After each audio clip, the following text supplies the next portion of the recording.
Get a good story. We just rotate it up. Bar fight.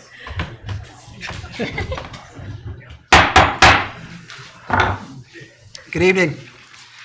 This is the Board of Zoning Appeals meeting for April 10th, 2024. We are now in session. My name is Francis Sweeney. I am your substitute chair for the week, and I'd like to introduce the board to you. To my far left is Brian Felkowski. To my near left is Ashley Garkar. To my near right is T.R. Hatch. And to my far right is Todd Goling. And to my far right is Heather Freeman. And to my left is our legal counsel, Bridie Matheny. Under advice of our legal counsel, we ask that anyone speaking tonight must be sworn in. If you plan on speaking, please stand and raise your right hand.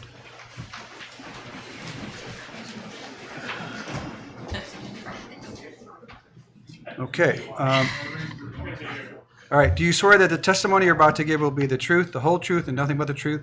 So help you God. If so, say I do. I do. Thank you. Please be seated.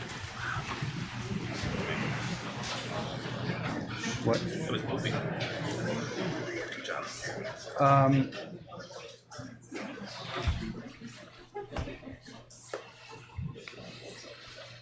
All right.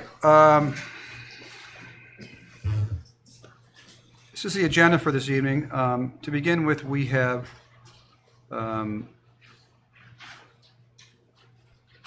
well, first of all, when presenting your case or commenting, please come to the microphone, speak into the microphone. There's a lot of people here.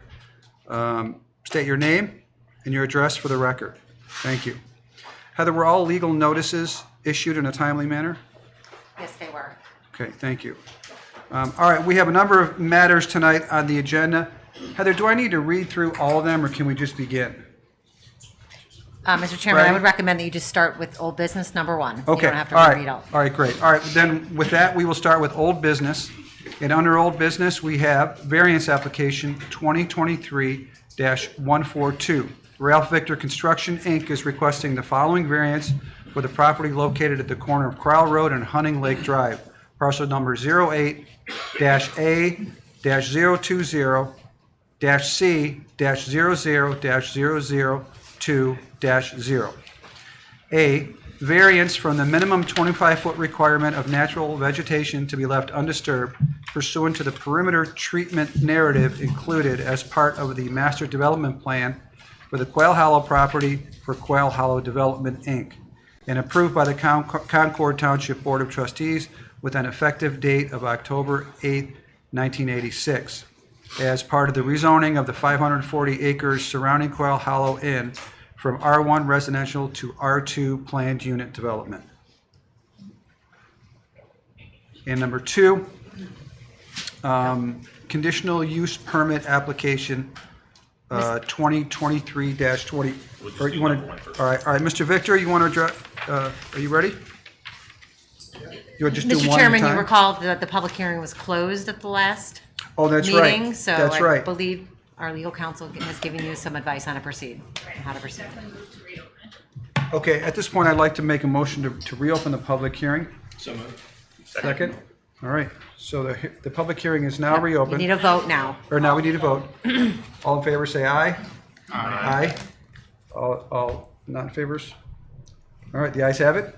Or opposed. Or opposed. The public hearing is now reopened. All right, now we can call Mr. Victor. Good evening. Good evening. My name's Todd Victor for Ralph Victor Construction at 20 Alberta Road, Painesville. Mr. Victor, can you speak up a little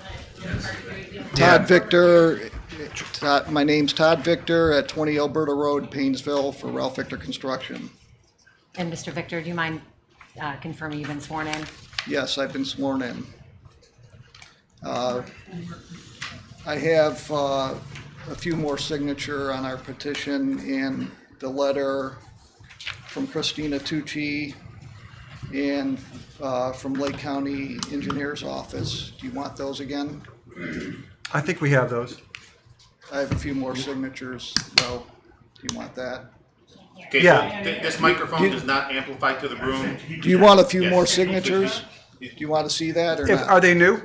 Some, yes. Okay, yeah, you can pass it around, sure. All right.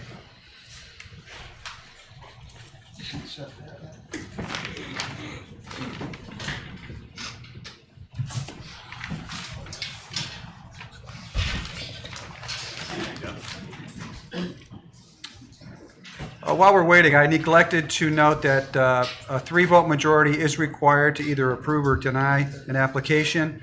We have a full 5-member panel contingent tonight, so that shouldn't be a problem. So for the buffer we're talking about is this 25-foot buffer along the northern property line, abutting other commercial property that is allowed to cut, the other commercial property is allowed to cut the trees right to the property line and have a 10-foot setback on the side. We're asking to do the same on ours. We would leave the 25-foot buffer where the green is, which is approximately 190 feet, and then cut the trees so we can grade it correctly, and make it look a lot more presentable along there, and replant 26, approximately 26 pine trees along there that would enhance and make it look a lot better and more professional than what's there right now. Okay. It would, in our opinion, make it look a lot better when we're trying to build a nice building there and have better landscaping there. And the buffer that we want to get rid of here will not affect any other property in a negative way. And it would, these trees that we would be planting, in our opinion, would be more helpful to any homeowners, even though the homeowners are a lot, way farther away than, and it wouldn't affect them at all, in our opinion anyway, this set of trees right here that we would get rid of. Okay.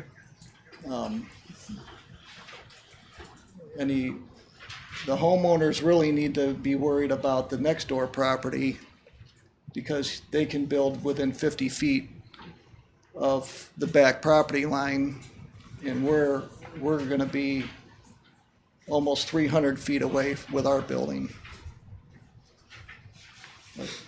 We would be leaving the buffer on that side of the water tower.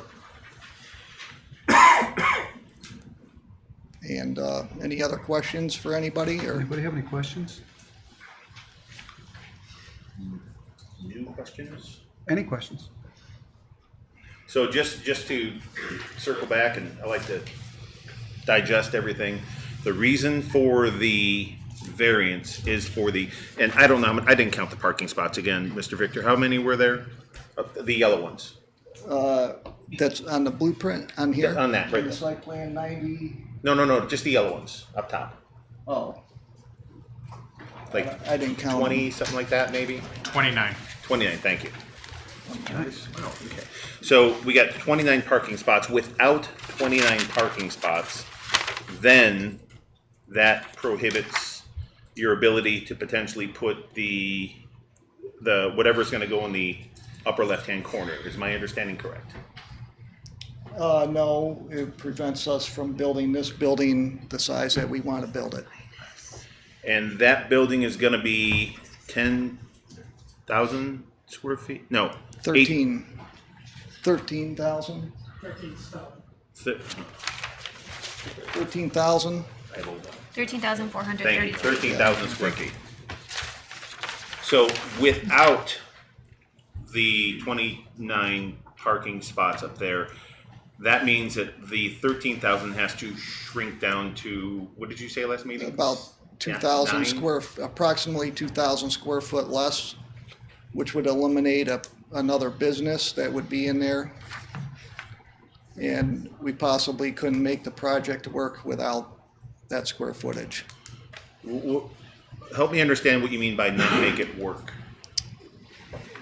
Financially wise, So let's say that it comes down from, I'm just ballparking numbers, from 13 to 11, just for generalities. And then you lose a business in there. The other half of that building, from what I recall from last month, that was yours. That was like for your, 5,500 square feet of it is ours. so yeah, but, yeah. There'd be about approximately 8,000 square feet that is rentable, the way it is now. But if it didn't include the 2,000, It would be about 6,000, 4,500 square feet that is rentable. correct? 6,000 square feet rentable. If it's built as it is. No, as is, there's about 8,000 square feet rentable, Oh, okay, all right. minus the 2,000, Yeah, so 60, about 6. yeah. And the plan was, again, from what I recall from last month, correct me if I'm wrong, that your plan was to have your half for the Victor Construction home office, for Right. lack of a better term, Right. and has 5 employees.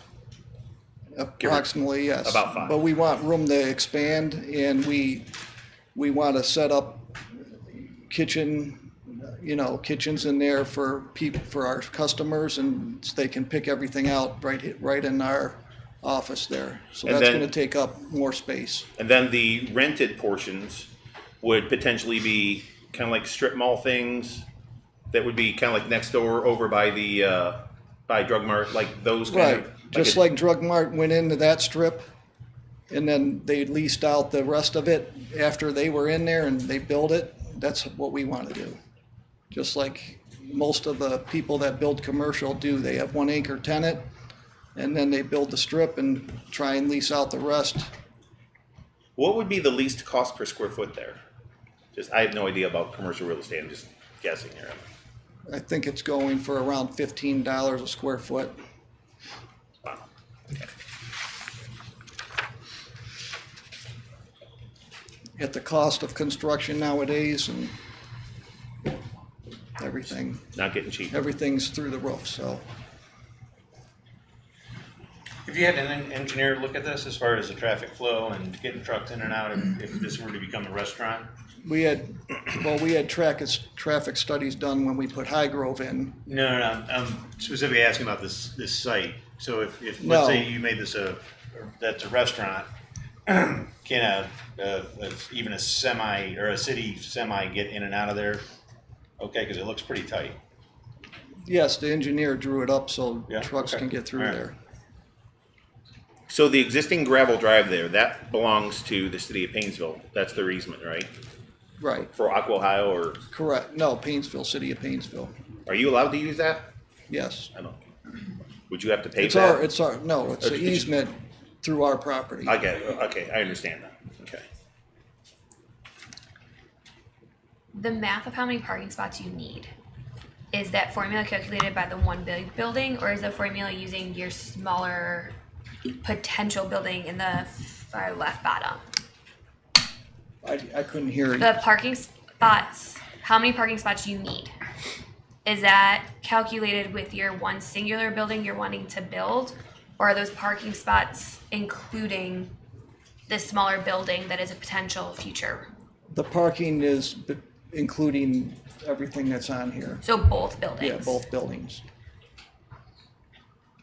Now is your plan to build both at the same time or just one? No, the outbuilding won't be built until somebody, Okay, so if you don't build this, what you have labeled as restaurant / coffee shop, if you don't build that right now, you do not need those 29 parking spots to build your big building. as of right now, no. Okay, so if and when you go to build your smaller building, then you will need those parking spots. Correct. Okay. Do you have a timeline of when you're looking at building this smaller?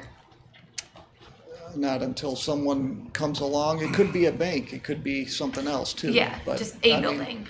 What's allowed there, but Okay. we don't know until someone contacts us, but we need to know what we can build there, because you can't market anything until you know what you can build there. Right. And it's in the JED, and they can't even, we put it in the JED for Concord. They came to us, wanted us to put it in the JED, so everybody gets more tax dollars. And we did that, and, they can't even market it when they go to Las Vegas or wherever they go to market to get businesses in here, because we don't know what we can do here. Right. So, questioning with just the big building that is looking to be like office plus retail. How many parking spots are needed for that? By any chance, Heather, do you know?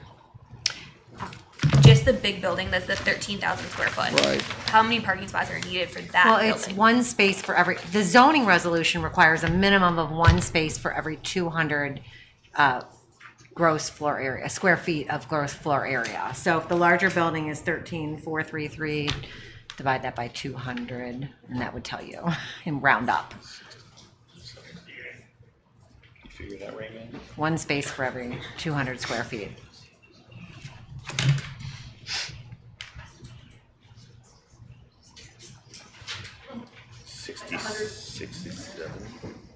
Heather, it's a little less for the B1 zoning, right? It's 68 spaces then. So This you is have zone 96 PUD. on there? You said you have 96 spots on there? Yes. Just Okay. the one building would be 67 spots. The Please one, don't just call this out for the building needs audience. 67 spots. Heather, you said It's 68, you round it up, because you can't do a .1 So spot. 68. 68 spots. Yes. So you Yeah. do need that variance to build the big building. Because if you subtract your 29, you only have 67 spots. Is that logic correct? If we do not grant the variance, he is short parking spots, which would only give him 67, which means he's not capable of building that big building. Right now. Is that correct? If he only has 67 spots, he cannot build the big building. Correct. Okay. So that variance is needed to build the big building, not just a smaller one. But those are the spots allocated for phase one. Based on this layout. Yeah, based on this Which layout. this layout's not been approved by any other board. Right. Yeah, this is his Right. potential layout, yeah. Okay. So he does need that for this layout of the big building, not just both buildings. Okay. So the largest part of your argument, if I'm understanding it correctly for the variance is, you're saying that you need the variance in order to make the project economically feasible? That if that 2,000 square feet were to be removed from the building to use the 25-foot buffer, that the project's not economically feasible? Well, not only that, but the trees could be a danger later if they die, or there is some dead ones there now. And if they fall in the parking lot or cars going in and out of there, that could be a danger problem. And the trees that we're gonna plant are gonna look way better than what's there now. Thank you. Anybody have any other questions? All right, thank you. All right.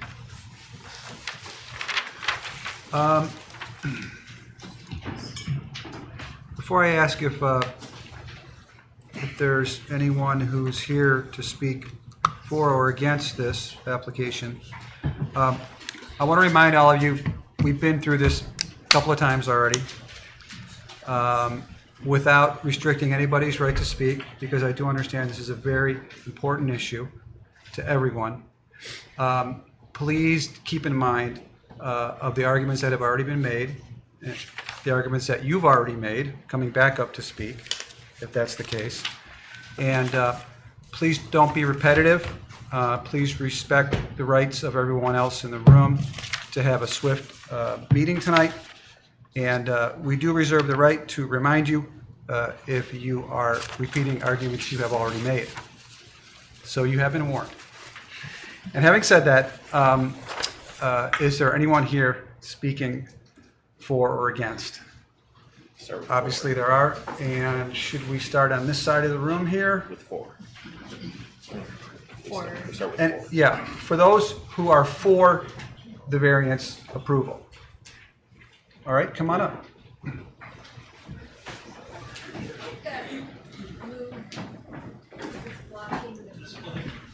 You want this taken down? Yeah, she can.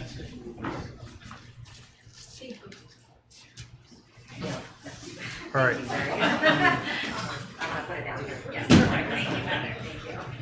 All right, you have been sworn in? Yes. Okay, I did state- for the second time in my life. State, Okay. state your name My and name address. is Larry Vanderhorst. I live at 10102 Prouty Road, the AKE Snoopy House. Okay? You're the Snoopy guy. Yes. Okay. Having said that, I just wanted to remind everybody about the last election, why it didn't pass. Because the increase in taxes. And I would urge the board to approve these so that we could increase the tax base in Concord. I've been told that there's not that many open properties around that can be developed. So I would urge the board to approve these so that we can increase the tax base. And maybe the replacement levy will pass. It's doubtful if the increase levy will pass. Okay? Okay. And that's basically all I have to say. All right, thank you very much. Anybody else in favor? You've been sworn? I have. And state your name and address, please. Hi, my name is Thomas Brickman. I live at 9915 Ashley Lane in Concord Township. I just wanted to address the chairman and members of the board. I'm a licensed realtor in the state of Ohio. I'm an agent, worked for Berkshire Hathaway. And I do recognize the value of landscape design and enhancements when any project is done. It was my understanding that this project, the variance is going to include a component where there's trees added.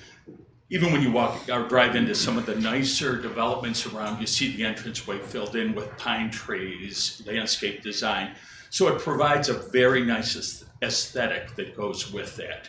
Additionally, the only thing I'd say, I haven't been at any other meetings. I do know that Mr. Victor is a quality contractor who has done some extremely nice work, and have confidence that his plans would be aesthetically pleasing. Okay, thank That's you. it. All right, anyone else for? We'll get to you. All right.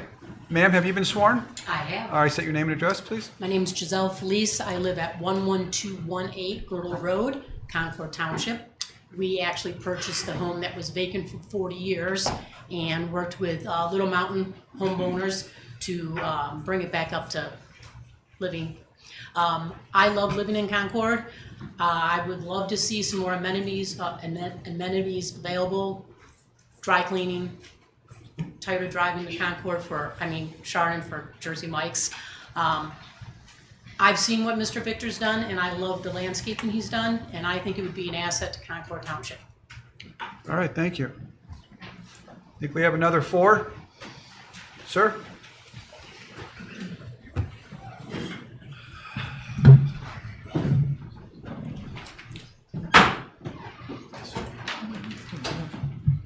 All right, if you've been sworn, state your name Yes, and I have been address. sworn in. My name is Wayne Trappis. I live at 7419 Far Hill Drive, and I have been sworn in. And I know what you're saying. 2 miles away from the facility, what do I have to approve of this? Well, there are some aspects of this facility, this commercial center, that apply to the whole community. And I'd like to raise one that I think has kind of fallen through the cracks since the last meeting. And I wasn't really planning to make any remarks this evening because of the fact that generally you guys do a great job discussing this among yourselves, going through all the different factors, and I've been watching you from home on TV, and good job, very good. And what really inspired me to show up tonight is the fact that there was an article in the News Herald yesterday that gave me the impression that you guys have already made a decision, and it's just a formality of the vote tonight. And I'm looking at quotes that they cherry-picked out of the last meeting, trying to do too much with the property. No examples of clear hardship. It's our job to apply zoning laws, not change them. Well, that's all they said. They didn't really mention any of the other factors that are involved here. And so I thought it might be worthwhile to do that. And one other thing, I think it was you, Mr. Sweeney, who said that in the last meeting that there's not one Duncan factor that is in its favor, being this commercial center. Yeah, I got to tell you, the facts prove otherwise. And by facts, I mean, well, if anybody knows me from next door, they know that what I do is I present facts, I provide links to the source of those facts. And I'd like to do that tonight as well. I find it most interesting that back on September 14th, 2022, most of the board was here, you granted a variance for this very same 25-foot buffer. It was for the benefit of a developer of the Ivy Ridge residential housing development. Now, he too had a similar problem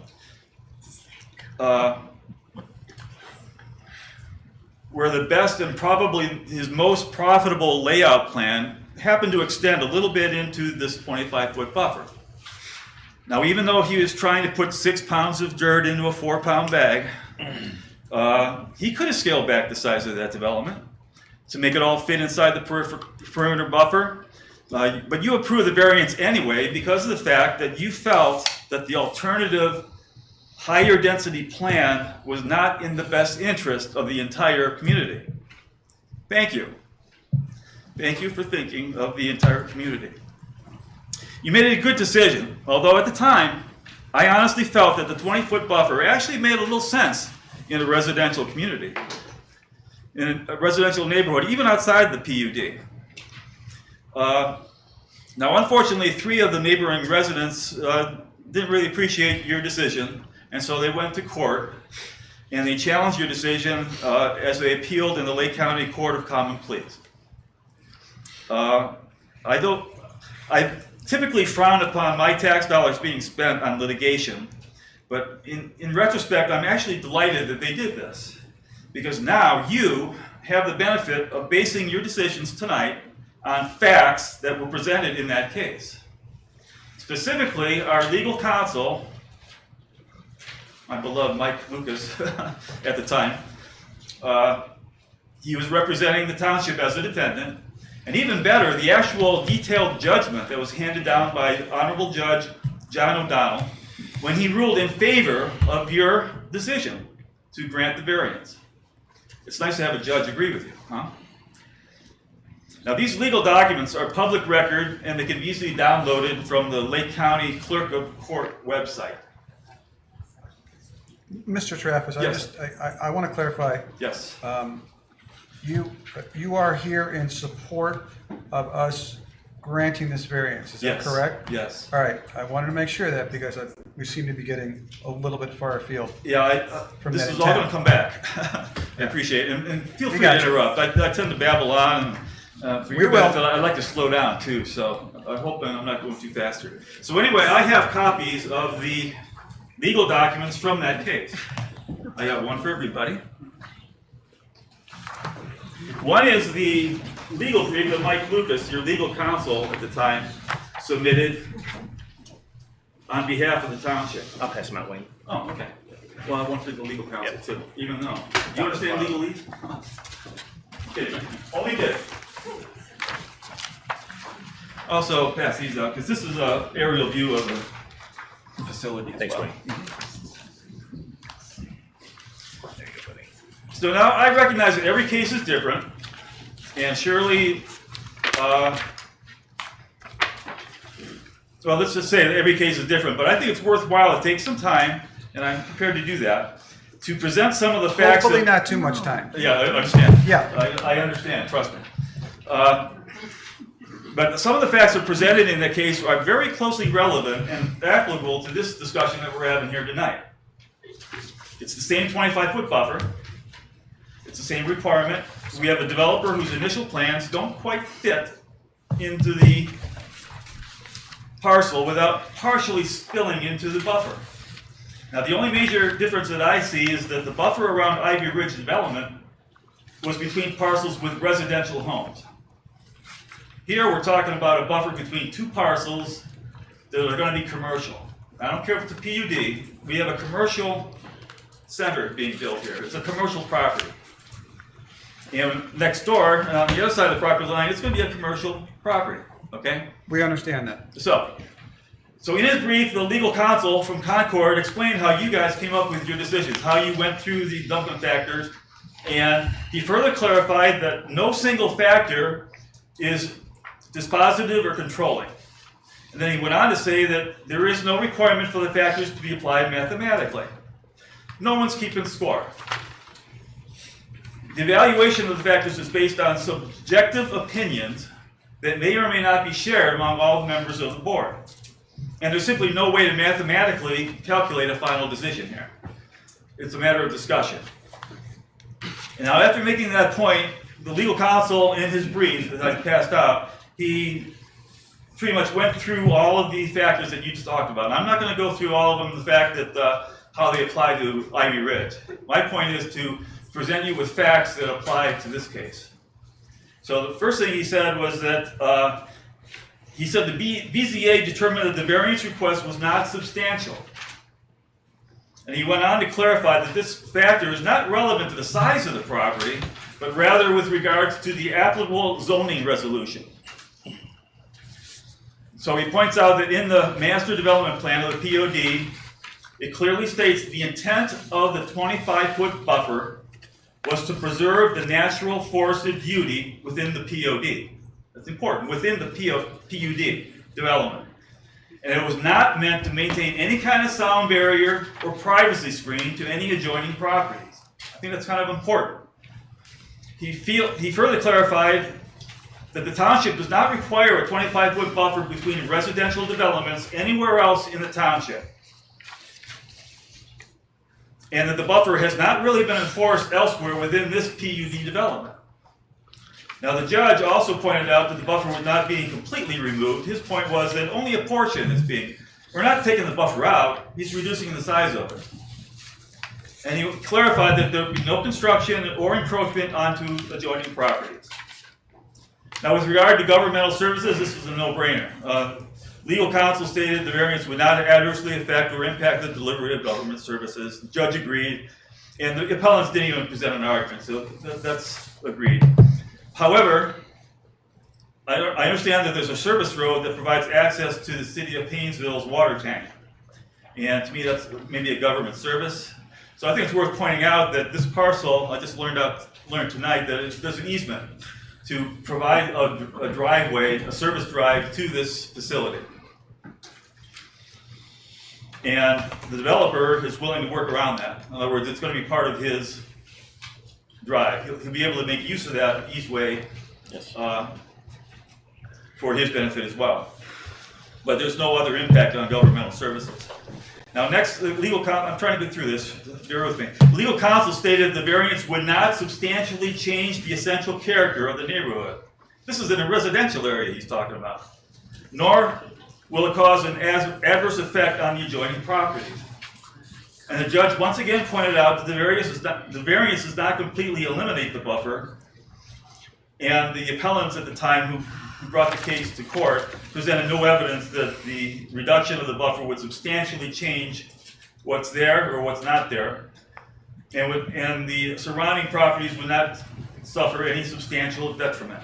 And that's a residential neighborhood you're talking about. Here you got commercial, and obviously we're not going to have any kind of substantial character change to the neighborhood because it's commercial.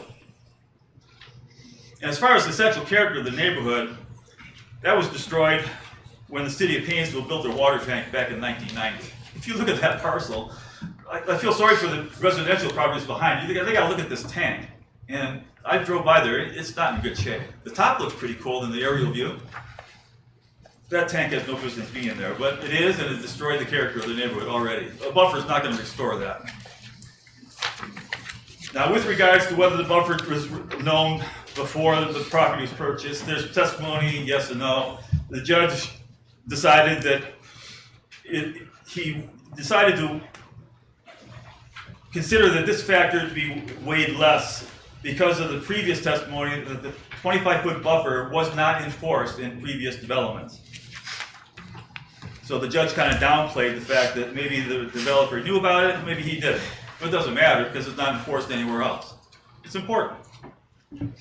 Finally, with respect to whether the spirit and intent behind the zoning requirement would be observed and substantial justice would be done by granting the variance. Legal counsel stated that the BZA bears the burden of weighing the competing interests of the developer with those of the community, the entire community. He reiterated from the text that the beneficiaries of the buffer appear to be residents and property owners inside the PUD. The judge stated that this factor may be the most important factor of all, because from the plain language of the narrative, the buffer was meant to preserve and enhance the beauty inside the PUD. There is nothing in the narrative to suggest that the buffer was intended to provide any sound or sight barrier. I think I covered that before. So accordingly, the judge ruled that the spirit and intent of the buffer is preserved because it was intended to benefit the PUD and because the developer, this being the Ivy Ridge developer, would still preserve some of the vegetation in the buffer. Well, that applies here too. He's not going to get rid of the entire buffer. He'll preserve some of the vegetation, and it will not decrease the spirit and intent of the buffer. It's actually the commercial center that's the benefit of this buffer, not the property behind it. No residential properties are bordering this buffer, so it's really, the buffer is there for the developer. If he chooses to put parking spots there instead, well then, I'm thinking he's saying, yeah, the buffer will look nice, but I prefer using it for a parking space. But preserving what he can, it's important.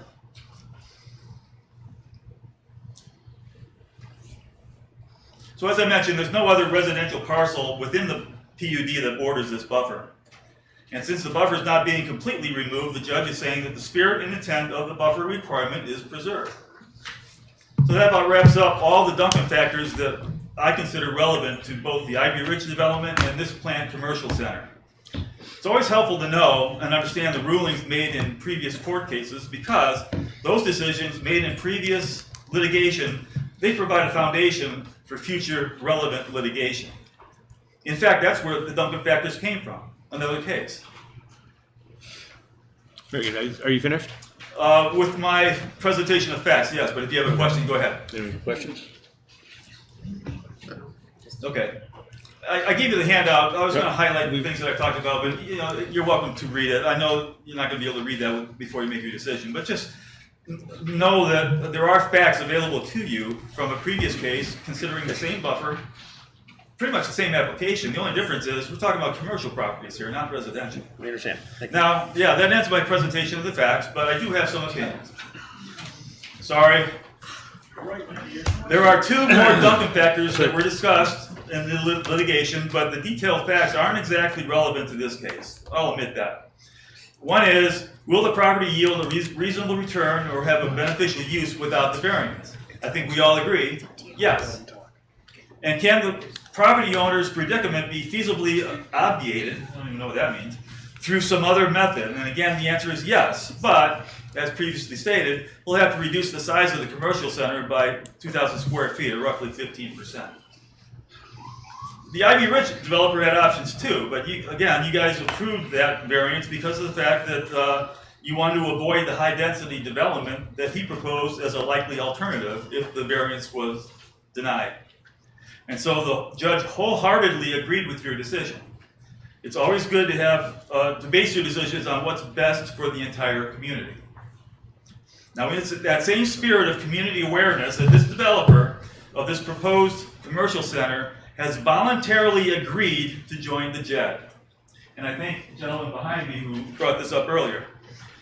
This means that all employees that work at this commercial center will pay 1.75% income tax, and based on recent understanding, the net profits of all the businesses that occupy this center will also be taxed at 1.75%.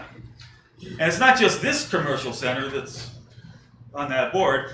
He's also going to have the adjacent parcel that's across the street on the other side of Hunting Lakes that he owns. He's going to have that in the JED as well. So conceivably, we're talking about maybe $25,000 worth of cash to the township every year. That's a good hunk of change. Now, in the township, for those not familiar with the JED, Mr. Traffis? yes, Can I stop you for a moment? yes, you may. I don't believe we're infringing upon your right to speak. I believe you stated all of your opinions as to why you are in favor of this, and I believe it's up to us to arrive at conclusions of law. Okay. So, unless you have anything more I'll just finish this qualitatively speaking, I'll finish this point real quick. we're going to have to limit. I understand. Okay, can you wrap it up then? Yeah, I will wrap it up. As Mr. Golding brought up the 4-pound bag of dirt, well, I see it as a big bag of cash. I think it's important to acknowledge the importance of this jet as far as providing revenue to the township. And to reduce the potential JED revenue to preserve a small buffer of vegetation between two commercial parcels of property doesn't make sense. You're willing to sacrifice thousands of dollars of JED revenue to preserve a buffer of dead trees? Really? So, in denying this variance, and I'm involved with other activities in the township to pretty much advocate. Mr. Travis, unfortunately, we're not allowed to take into account whether or not the parcel in question will be impacted by its ability to pay taxes. So if you could wrap it up. Okay. We believe your opinion has been well heard. Okay, finally, my question is, what's the problem with a developer of a commercial center to plan big? We all do it. When I added onto our house, I went big. And within a year, I wish I went bigger. Okay, When we built a storage shed, we went the next size up. we get it. Within a year, we wish we went bigger. It's human nature to go big. Okay. Are you an attorney, sir? Maybe. Maybe I will be. You missed your calling. Okay. Thank you for your comments. If there's no questions, I'll rest my case. Thank you. All right, is there anybody else in favor of the passage willing to speak? My name is Sue Brickman. I live at 9915 Ashley Lane, Concord. You've been sworn in? Yes. Okay. I work for Ralph Victor. And I was just going to kind of follow up on his point. If you cut down the trees on both sides, you're going to be left with a strand of things. All right, do you have any new comments? Everything that he builds, he's very well respected. I think Okay. everyone would be very happy that he put that stone wall around the water tower. Thank you. And everything he does, he's highly respected. Thank you very much.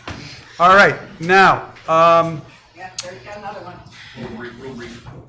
in favor? Okay, come on up. That's all I want to see. No, come on up. Mark Collins, 7899 Fox Meadow Lane. I'm just in favor of the variance. Okay, thank you. Thank you, Mark. In favor? Yes. All right, come on up. Ben Rich, 11260 Quail Hollow. Nothing new to add, just to say I'm in favor as well. All right, thank you for your support. Anybody else in favor? Okay. Those who are against, I would like to start on this side of the room in the first row. Second row? Well, we're going by rows. Want to go by row? Yeah, second row.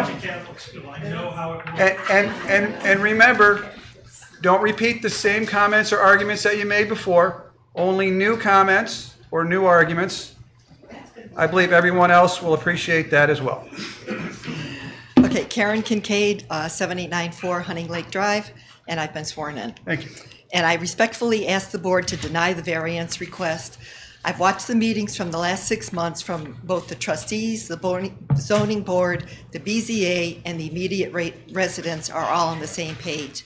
The only one that feels that this is a hardship is the developer.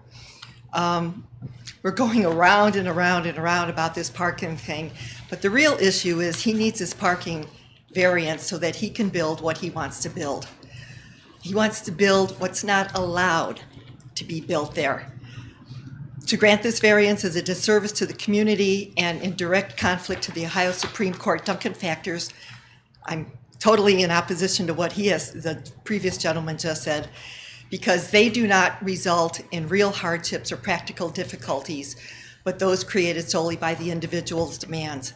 One of the area variance criteria, he fails 6 out of the 7.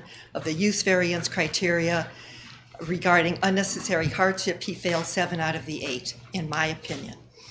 I first want to address his petition. His petition doesn't address any of the grievances, and it's very vague, and it doesn't talk about any of the special requests or the restrictions that an uninformed person would not be aware of. Plus, 9 of the 25 signatures don't even live around this site and will not be affected by it in any way. Regarding the 25-foot vegetation variance, I request that you deny it. It is only a hardship because the developer wants to put too much into an available spot, and he needs the parking spaces. He keeps reminding everyone that there was a commercial sign on the corner forever. Is he not aware of the restrictions of that property? As you are all aware, the perimeter treatment narrative states, and I quote, "Much of the Quail Hollow development is very heavily forested. In order to preserve the natural beauty of the development," it says nothing about the PUD or anything, "the natural beauty of the development and to eliminate the clearing and grading of these areas, a minimum of 25 foot of natural vegetation will be left undisturbed to enhance the beauty of the development," and that's what it's there for. Mr. Victor stated at the last meeting and to the News Herald, and I quote, "These trees are half dead." If you look at the trees he recently cut down, there's no sign that those trees are anywhere close to being dead or distressed in any way.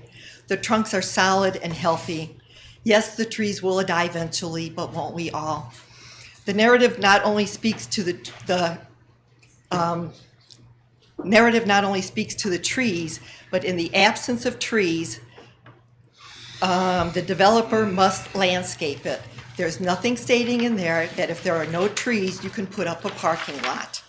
He also stated to the News Herald that, and I quote, "The neighboring property in a different zoning district is permitted to develop up to 10 feet from the property line. When the lot to the north gets developed, which it eventually will that person get a variance for that 10-foot too? And then there will be no vegetation in there whatsoever. The neighboring zoning has absolutely nothing to do with the property in question. It's a totally different zone." Just like he's using the parking guidelines on this, in the bottom corner, using parking guidelines if you're in a business district. There is no relevance.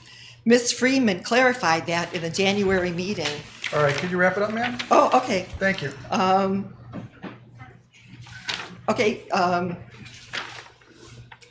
The variance wouldn't be an issue if he would plant or if he would build within the recommendations from 1986 that we're all being reminded of all the time. If he would reduce his warehouse size, you notice that nothing was reduced in the warehouse size. He could easily do what he wants to without getting this variance. Duncan factors, I'm going to address his Duncan factors. We looked at all kinds of court cases where the Duncan factors in the appeals went along with what the boards ascribed to. When we talk about taxes, Andy Rose had a wonderful presentation about taxes and how all the JED money does not go to the community. And as far as levies go, that's not how levies work either. He should look at those tax presentations by Andy Rose. So please, I'm sure this issue, the same issues are going to be confronted when he develops the south side, and it's going to be the same thing all over again. So I'm pleading with you, don't set a precedent here. Thank you. All right, thank you. Next.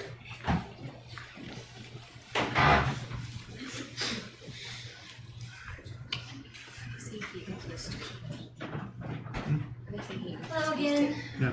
My name is Linda Bensick. I live at 7838 Hunting Lake Drive. I have been sworn in.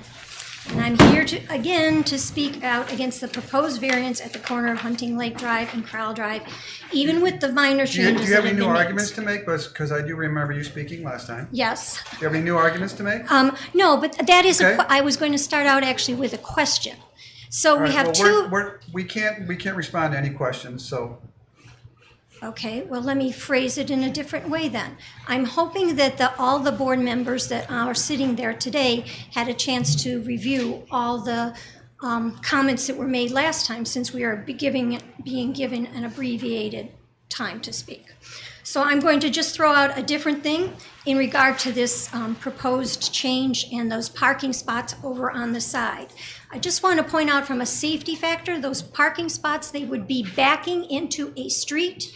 And if I was going to that restaurant, I don't know if I would want to walk all that way. So I just really feel, again, that he's trying to put too much into a small space, and it will cause safety factors down the road, and it just probably isn't needed. So, thank you. All right, thank you. The chair wants to be clear. I'm not here to limit anyone's ability to speak. What I am here to do, though, is to remind you of arguments you've already made and comments that have already been heard by all of us. And I do have the right to do that. I've been, She wasn't in. been provided with documentation. Next. Fourth row, are we on, or the third row? Third row? Yep. Michael Bensick, 7838 Hunting Lake Drive. I've been sworn in. I did not speak last week. And as I mentioned to you before, it's very difficult when you follow somebody and you say, don't reiterate it, because you end up changing your entire notes and your comments. So I will be much faster than others, and I'm going to deal in facts as well. I won't comment on the Duncan factors beyond saying that the developer continues to fail to meet most, if not all, of the criteria in his proposal with regard to the variance, as well as criteria as it pertains to the conditional use request. The purpose of a variance is to provide limited relief from the requirements of a code in those cases where strict application of a particular requirement will create a practical difficulty or unnecessary hardship prohibiting the use of the land in a manner otherwise allowed. It is not enough to merely demonstrate that the applicant has experienced hardship in their attempts to use the property in that manner, but that the zoning ordinance as currently written is preventing them from doing so. A variance is not a free pass from regulations or a tool to undermine the zoning ordinances. It is not intended that variances be granted merely to remove inconveniences or burdens that the requirements may impose on property owners, which is what he's looking for here. Property owners must show how and why it will be difficult to follow the standards and regulations of the zoning ordinance. They have the burden of demonstrating that the requirements for the variance have been met by providing competent, substantial, and relevant evidence that the property meets the standards for variance. In this case, the developer has presented no such evidence. In addition, he has made no good faith efforts to find alternative solutions that would comply with the regulations. There are no practical difficulties that exist if the variance is not granted and unreasonably deprives him of permitted use of the property. This is simply a self-created hardship.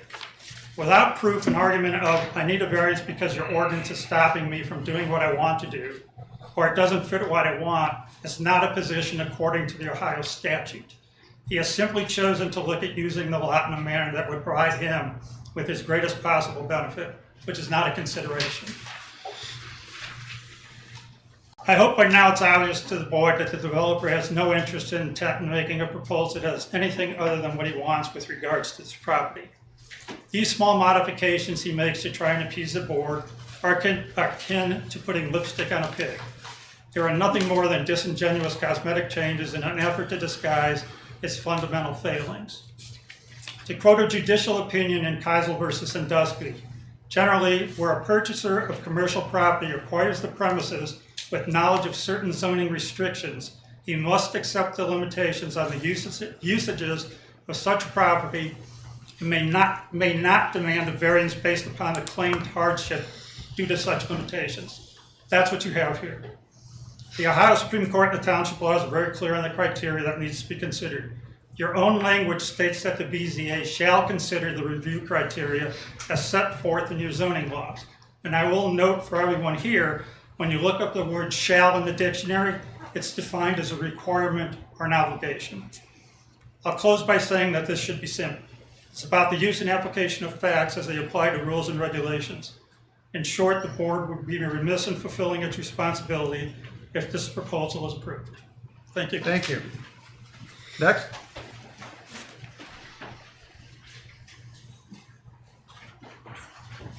Anybody else to speak against? All right. Any on this side of the room? Speaking? All right, let's go to the right side of the room. Let's start from front to back. First row, no. Second row, no. Third row. Okay, come on up.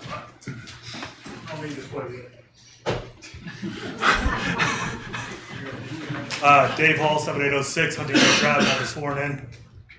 Everybody's pretty much covered everything right now. Fact of the matter is, he needs to build smaller, build within the laws. Mr. Sweeney, you said it last month. You went over the Duncan factors. It's all great. We listened to everything. I've learned more from you guys and the legal counsel in the last 4 months of being here. It's been fantastic. But here's the deal. He needs to build within what he bought. When that was bought property, this is a big boy's game. They know what they need to do. These developers know what they need to do and what they can have. When they bought this property, they signed that they know what they can build. The variance should not be put in. He needs to come up with a new plan that's profitable for him and beneficial to the community. If he has to take out that restaurant, to put the parking spaces there, be able to have his showroom, that's what he needs to do. He needs to figure out a way to build within his limits. Sweeney said it last month. You're up here to uphold the laws. Whole council is, and I do appreciate that. I'm against the variance. Please vote no. Thank you. Thank you. My name's Dan Barron. I live at 7895 Hunting Lake, and I was sworn in. I objecting to Mr. Victor's request for a variance. I want to emphasize, I don't oppose him developing that lot in a commercial fashion, as long as it's within the standards that were established decades before he purchased the property. Mr. Victor is asking for the variance on the north end of the lot because of the totality of what he's doing on the rest of the lot. His proposal shows the back of the restaurant building and a dumpster facing Hunting Lake, which is up until now a 100% residential street. And I think it shows the back of the restaurant and the dumpster within about 30 feet of the street. I'm quite concerned about that arrangement. Second, and perhaps more importantly, I think much of Mr. Victor's proposal today is disingenuous. Back in the fall, Mr. Victor appeared before the full zoning committee back in October or November for a listening session. And he spent about 20-25 minutes with them. And he was very direct, saying he plans to build a warehouse for construction of it, or for storage of his construction materials on that site. Those were his words. He made no mention of parking for his 3 employees. He was told there warehouses were not permitted. He's come before us with the exact same drawing, the exact same square footage allocated to himself, and now he's saying it's a 3-car garage for his employees and office space for the same, 5,500 square feet. Now, I don't know how big your house is.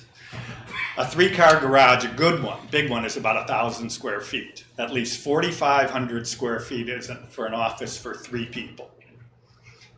He's building a warehouse there, okay?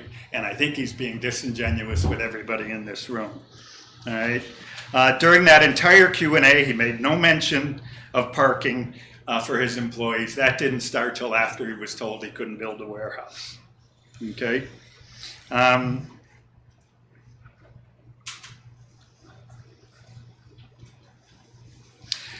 That leaves me, any proposal he has that has garage doors on it, I would be against. All right.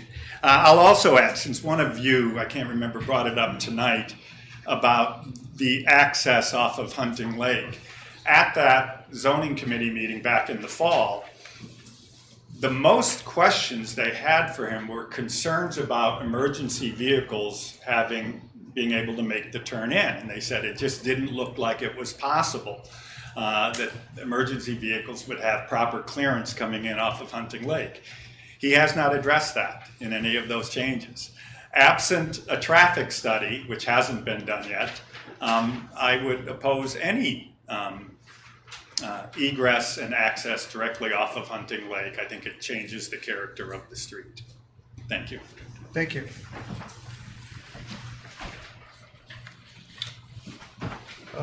Anybody else from that row? Anybody else? All right, in the row behind them, no one? No. Yep, now your row, okay, come on up. Hi, Chris Lazuka, 8130 North Orchard Road. Most of what I had prepared has already been said, and I have been sworn.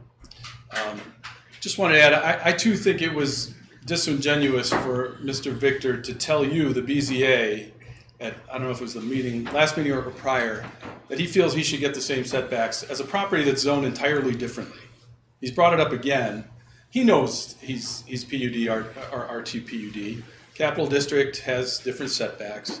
So just this expectation, I thought it was disingenuous for him to say that to you, the BZA, that he expects that same treatment. It's a different zoned property. The only other thing that hasn't already been mentioned was that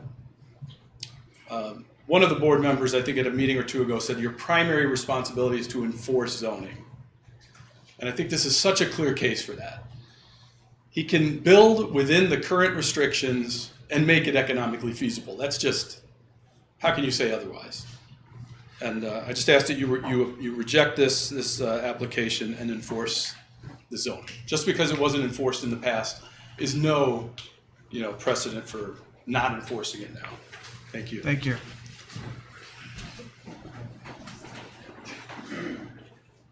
Hello? Good evening. My name is Ron Scully. I've been sworn in.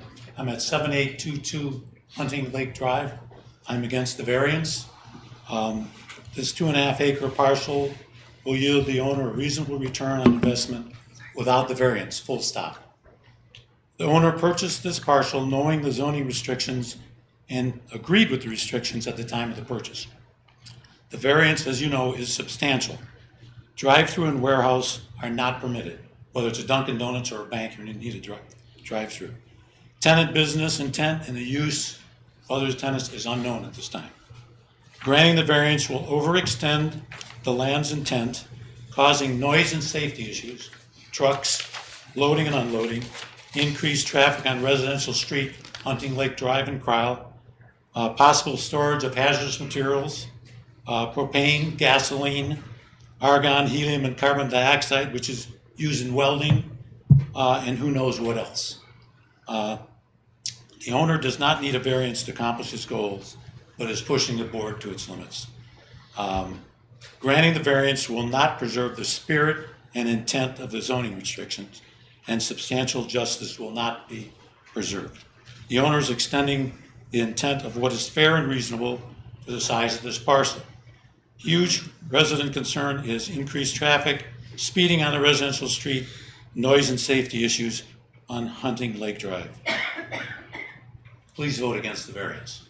Thank you. Thank you. Anyone else like to speak? If no one else would like to speak, I will now officially close the public hearing. All right, I will entertain a motion to approve the application 2023-142. Motion. I'll make a motion. So moved? Yep. All right, second? We usually discuss it. This is just. This is just a vote on it. just a vote on. Okay. Okay, second. Second. Give me a second. Okay. All right. And Mr. Chairman, may I make a comment before we talk? Absolutely.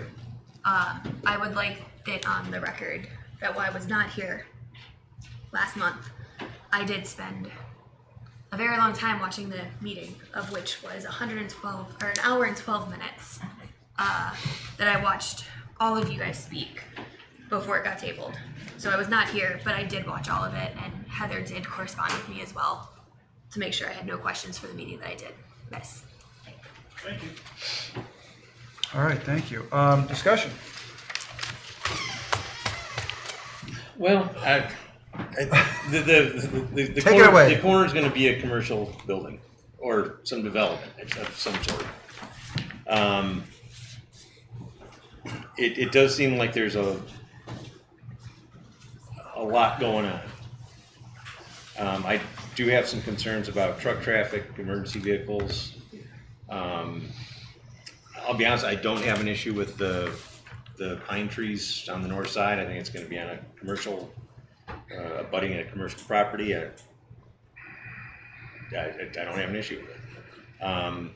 The ingress off of Hunting Lake, whether it's this building or a different concept, it's probably gonna happen, unfortunately, or fortunately, whatever. But that is probably gonna be the way it's gonna be. So, I don't know, it's a tough spot, but I don't know, it's just. Okay. Thanks, TR. I did want to point out that, excuse me, from last month's meeting, we did have paperwork, which I checked through and I neglected to bring it from the county, that ingress and egress is actually required. So it's not like an. Submitted? Say again? Is that available? Well, there's no comments from, sorry. Sorry. the public meeting is closed. So the Lake County engineer, this is what I'm recalling from my paperwork, my stack from last time Mr. Victor was here, said that ingress and egress is a required, they have to have it. You're talking with us, Tom. Yes, right, so. We're not talking about it. So, yeah, so with that, but to the tree thing, like, I mean, Mr. Victor, we talked last month about the trees, and there's some dead ash, and there's some scrub trees, and there's some nice trees, but he also did the development right behind it, and it looks pretty nice. So with that, I mean, I don't think he is a landscape architectural slack. I mean, I think it looks pretty good. So that's not my concern. And whatever, should something go forward and should something be planted there, I'm sure it would look aces. So that part's not my concern. But what we're talking about today is, to some of the well-described points, is are we within the scope of the zoning text? And does this define hardship in here? So can this proceed if, like, I'm looking at it, if the water people said, you can't drive on our street no matter what, even though it's his property, I get it. Could he still build something on this lot if he didn't have access to this stuff on the other side of the driveway to the tower? And yeah, you could. You could still build something there. Would it be as big or as cool? I don't know, maybe. But I think that's what we're here to talk about, is that can something be put on there as it was purchased and worked into the PUD? Okay. I feel like my biggest point of this all, mathematically with the parking spots, is large building. Ignore the additional buildings that may or may not have a drive-through.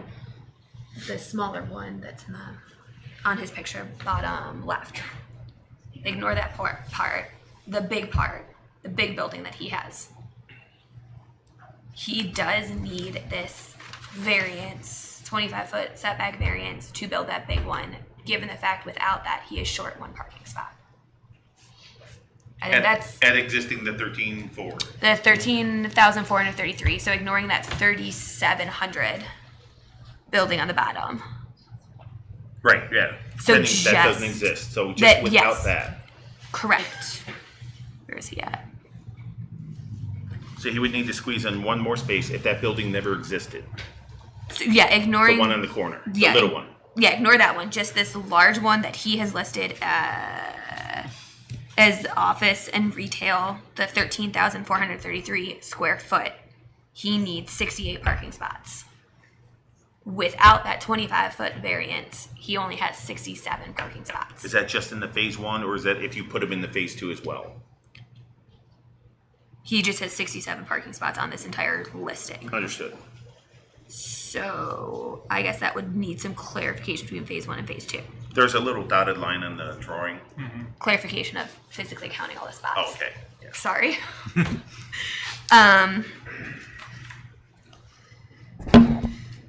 If he needs, I think that's a different way of looking into it, though, is needing that extra spot, needing that variance for the one physical building that he has drawn up here.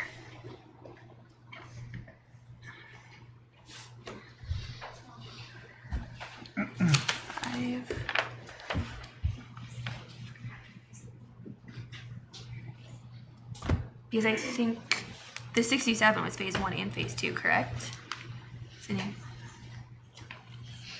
Well, just spitballing here, if you're talking that the entire lot, you fit 67 spots in there, without the little building up front, then obviously you could add in another 12 to 15 spots, by my math.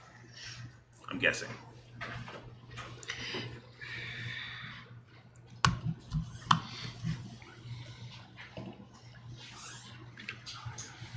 Yeah, I guess either way, phase 2, with or without that, he doesn't have enough. It's 64 without phase 2. If we approve the variance, it's still 64. So phase 2 parking spots would have to be done. But either way, the way it's structured,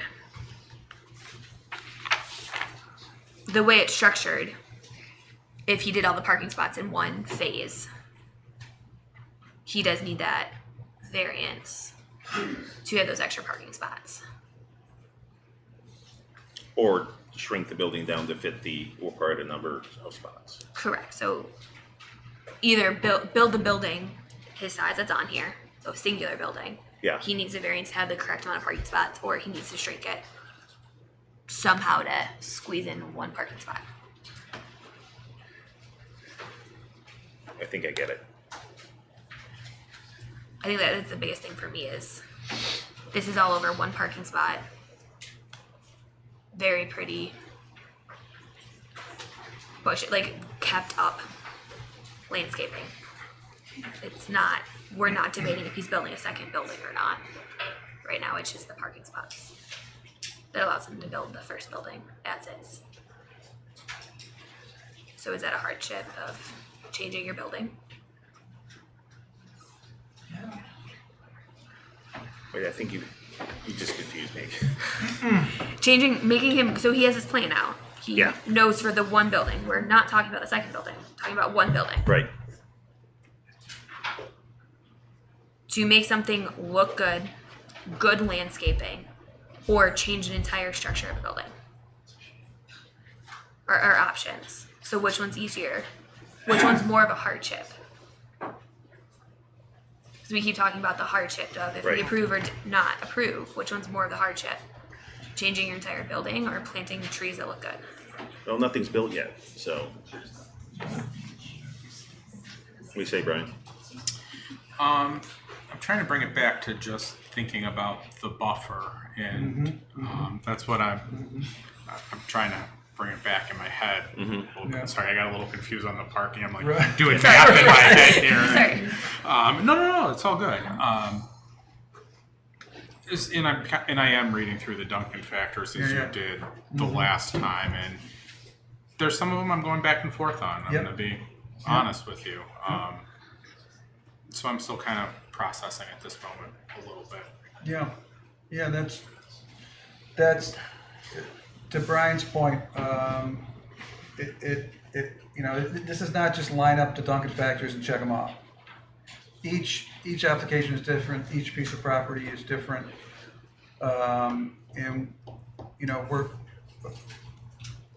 Duncan is a guide, I think. And when I look at Duncan factors, and I have in this case a lot, I don't focus on the number of Duncan factors that are either for or against. What I do is I look at the property. I look at what is being asked for. What is being asked for? What is being asked for? All right, and I vary it depending on what is being asked for, and I limit my review. It really comes up to the substantialness of what is going to be given or not given. And in this case, I have gone back and forth, and at the end of the day, I don't see the substantialness that I need to see to say no. I just don't see it. I see a buffer. I see a buffer that is required to be 25 feet. How much of the 25 feet will he use? I don't even know. It's going to be 5 feet, 10 feet. So really, I just, and yes, Mr. Victor is well aware of the requirements and the zoning rules and so on. But we say that to every applicant that comes before us. And all of those applicants, whether they're business interests or private interests, residential interests, a lot of them, 90% of them know the rules. They know the rules. We have had a tendency to take that into account. We look at the substantialness. I think we always have. And when I look at the substantialness in this case, I don't see it being as gross as maybe some of the popular opinion has led it to be. It's just my opinion. I do have a question though. With all of this, if we say that he can go past the 25 feet, he still has to have this plan approved at another time through Listen, zoning, we're not. correct? I don't want to entertain anything. I'm looking at what he's asking for tonight. Right, the 25 foot. Yeah. We say you can have 25 feet. Or you don't need the 25 feet. You can have 10 feet instead of 25 feet. Thank you. Right. What he does with that 10 feet I don't and care. stuff like that, I don't care. that still has to be approved later on. We're not Yeah. saying you. No, we're not the final word. Oh, but listen, we're not saying you have to plant trees or you can have We it are not clear. the final That's word. There's traffic debated studies later that on. still need to be done. Okay. And things like that. This is just a tiny, small piece. And I'll tell you something. What he did, what Mr. Victor did to put that wall up is like extraordinary. It looks beautiful. I don't care which side of this argument you're on. Okay? And I don't think he needed to do that. But the point is this. I'm looking at a substantial impact. Is he going to substantially impact this? I just don't know if it's there. So, all right. Any other discussion? Anybody have anything they want to add? Todd? Sometimes I just think you ought to play the cards you're dealt, though. Sometimes you get a 2 and a 7, and that's what you got. Right. It's true. That's why we got to But you vote make on the best of your 2 and your 7, and you make the best of the gravel road you got. it. Yeah. What's that? So do you make the best of your 2 and your 7, you make the best of your gravel road that you have. Yeah, you pulled. All right. So, anything else, guys? All right. If there's no other discussion by us, the question here is on the approval of a variance application 2023-142. A yes vote is for the approval of the variance, and a no vote denies the variance. Heather, can you please call for the vote? Mr. Falkowski, Yes. Mr. Hack, Yes. Ms. Garkar, Yes. Mr. Sweeney, Yes. Mr. Goling. No. All right. Your application's been granted. Congratulations. Thank you. And thank everybody for their patience. All right. We have a second matter here on the conditional use permit application. For those of you that would like to leave, please do so quickly if we could.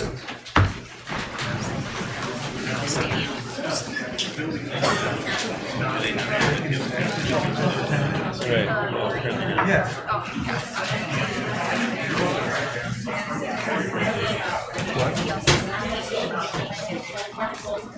Oh, I know.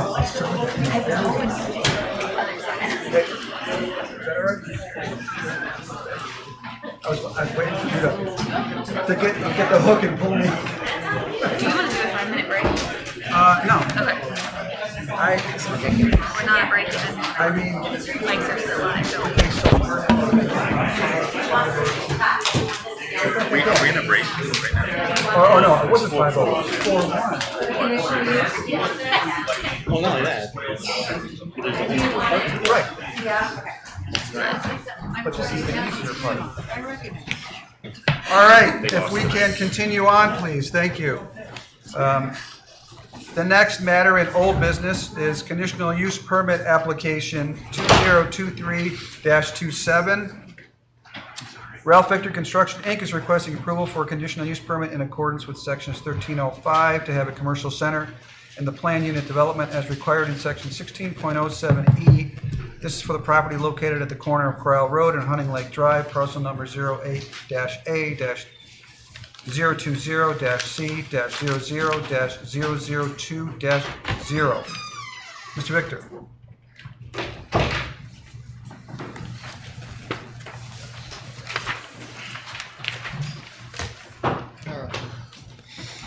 As on the plan before, we are presenting the building to be 13,000 square feet approximately, and an outbuilding of 3,700 square feet. The designs have not been done yet. If this is granted, we will start the blueprints and bring the plans in to the zoning commission for approval. Okay. And to clarify, there is no drive-through in this plan? No. Okay. There's no drive-through in there. There's no warehouse. Okay. Also to clarify, you just said 15,000 square foot. The plan up in front of you is 13,000. Right, 13. 13, oh wait. Yeah. I just want to make sure. I A thought total, a total of 15? A total of, it would be 13 plus 37 approximately. Okay. Okay. So, 17-1. 17-1, thank you. So on the back side of the big building, it says garage access, but it's not a warehouse. Is that for car parking or is that just? that would be for our car parking. So for what it's worth, if whatever we do, it actually goes back to the zoning board, right? Right. Or We're not the final extra word. elevations and things like that, so. What you see is just a guess. Right, so Yeah. garage door, no garage door, it's gonna be reviewed again. So we're just discussing that he can or cannot build this type of building, Correct. not this exact building. Correct. Also, Double check.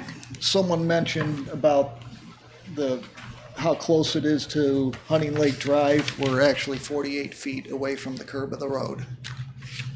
48 feet? Yes. Right.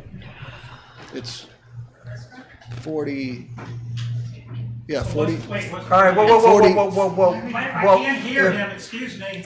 48 You'll have a feet. chance to come up and get everything clarified. If you have questions, Yeah, it was mentioned that we were approximately 35 feet try away. and speak up. It was mentioned that we were approximately 35 feet away from the curb of the road, but we are 48 feet away from the curb of the road. Okay. I just also want to be clear as we're talking these numbers. We are approving the type of building you are making and simply proving or denying. Type of building you are asking, whether there's two entrances, one entrance, how far away the entrance is from Huntington, like all of those little fine details ultimately would be presented and approved or denied from a different board. We're just saying, yes, this is the type of building you can have. Right. Yes. So how far an entrance is from one thing or another, where the entrances The are, elevations, doesn't have everything. anything to do Not with us. us. Just this type. Right. Thank you. That's it. Without a drive-through. No drive-through. A drive-through would be another variance. Yeah. Okay. It's a whole different story. Making sure. Very clear. All right, go on, I'm sorry. So, We are on the back, we're almost 300 feet away from the back property line to the building, the proposed building.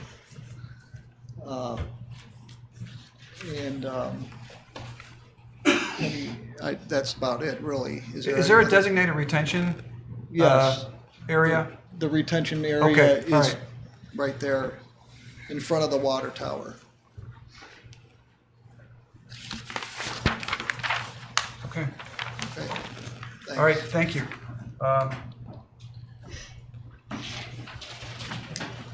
All right, is there anyone, is there anyone in favor of granting the conditional use application? In favor of it? Come on up and speak. If not, in favor of it? Okay, come on up. Name again? Ben Rich, 11260 Quail Hollow Drive. I have been sworn in. I'm in favor of it. Okay, all right, thank you. Sue Brickman, 9915 Ashley Lane. I've been sworn in. I'm in favor. Okay, thank you. If there's no others to speak in favor? We just say Wayne's in favor. Yeah, and Wayne Travis, 7419 Far Hill Drive, and I am sworn in. He's not carrying anything, that's good. I'm in favor of. I'm just kidding. The application. I understand. Thank you. Thank you, Wayne. Thank you.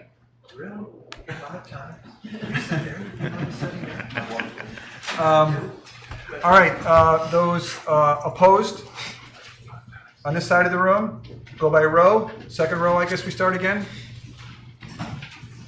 Again, reminder to all, not just you, keep any new arguments are welcome. Repetitive of old arguments we've already heard, so please try and keep those As well as to a minimum. talking about the topic. Karen Kincaid, 7894 Hunting Lake Drive, and I've been sworn in. And I have got to say, I am totally 100% disheartened. In the words of other board members, if things are prohibited in the rules and they get allowed all the time, what's the sense in having rules and what's the sense in having anything prohibited? This whole discussion was about landscaping. There was nothing mentioned about paving this 25-foot All right, we've already, section. no, this is my on the point. conditional use This is my of the point. property. What is ma'am? any of our arguments worth anything if you guys are going to sit up there and say, well, these are all prohibited and these are the rules, and the Supreme Court says we must follow the rules, but you know, we don't feel like following the rules. Ma'am, And we so have we're creating we have a very difficult job to do up here, okay? We do not take this responsibility lightly, and we appreciate not being insulted I'm for not doing our insulting you. job. I'm stating the facts. I'm Okay, stating thank what's you. been Do you have what's anything been further said to here. add? Yeah, Mr. On point. Mr. Victor keeps calling this a warehouse. A warehouse is not permitted. He called it a warehouse in his application. He called it a warehouse to the zoning board, and now all of a sudden, warehouse is taken off of the plan here. It's no longer showing up, but nothing else has changed about it.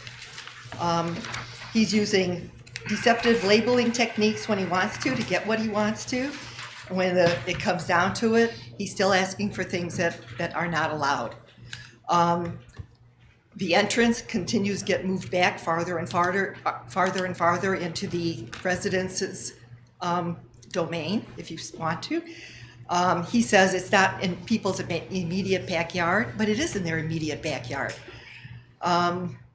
Ms. Freeman said that no conditional use has ever been granted. So why are we starting now? In your own words, how can a conditional use permit be approved when he refuses to identify what's going in there? The board has asked him to submit plans, and I'm still not seeing any plans that have changed since January. Well, that's why we've repeated on several occasions tonight that this is not the final step. This is the beginning of the process. We are not the final decision maker here. Yes, he does a nice job with landscaping along the south side of the water tower. That's not the issue here. He's allowed to build things. We've never fought him building anything. All we've ever wanted him to do was comply with the rules and the regulations set forth by the PUD since 1986. This isn't about if he's a nice guy or what the family has done for the community or if he's doing a nice job landscaping or anything. And it's not about favoritism, it's about following the rules. And I think giving him conditional use variance gives him free rein to do whatever he pleases. Thank you.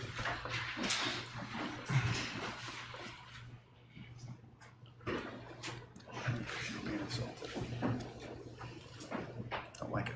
Linda Bensick, 7838 Hunting Lake Drive. I have been sworn in.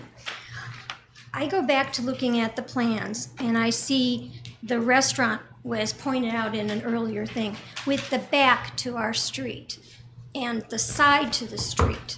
So what development has that? I mean, if you're a retail establishment, you usually want yourself at the front of your main street. And he's got that restaurant turned sideways. So the use variance or the conditional use is for what he's proposing. Am I correct in that? Okay. So what he's proposing is just not a good design.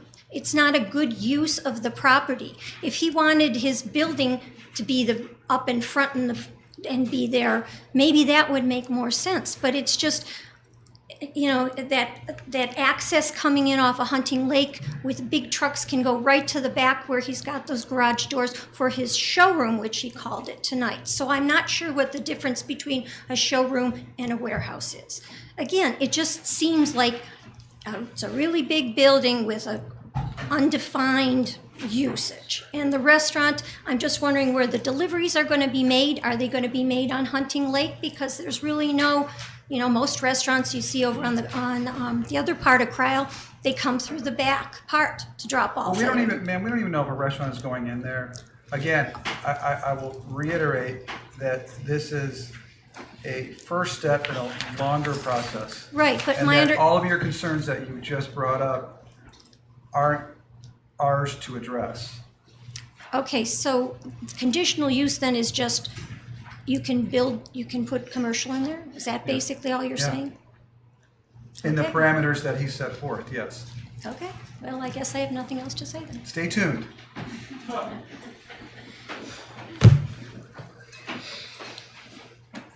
Anyone else on this side of the room?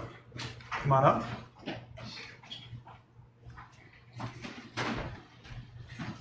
Hello, my name is Mary Halko. I live at 7825 Hunting Lake, and I've been sworn in. Regarding the conditional use permit, all of the R2 zones in Concord appear to be 99% residential. The golf course structures are the obvious exception. R2 has developed into being mainly mixed residential, and R2 was likely carried to Cryle Road to maintain continuity of Hunting Lake. Please do not allow this R2 conditional use permit just because the lot is abutting Cryle Road. Allowing a similar conditional use permit in any other R2 zoned area would quickly be rejected. The area at Cryle is an entrance to 100% residential area, and it is obviously important in maintaining the residents' sense of neighborhood. The same comments apply in the future to the lot on the south side of the intersection. Again, Concord City documents speak frequently of maintaining high standards, preserving charm, maintaining a semi-rural lifestyle, and so on. For the residents of Hunting Lake and High Grove Estates, and really for all of Concord, please keep those targets in mind and reject the requested conditional use permit. Thank you. Thank you.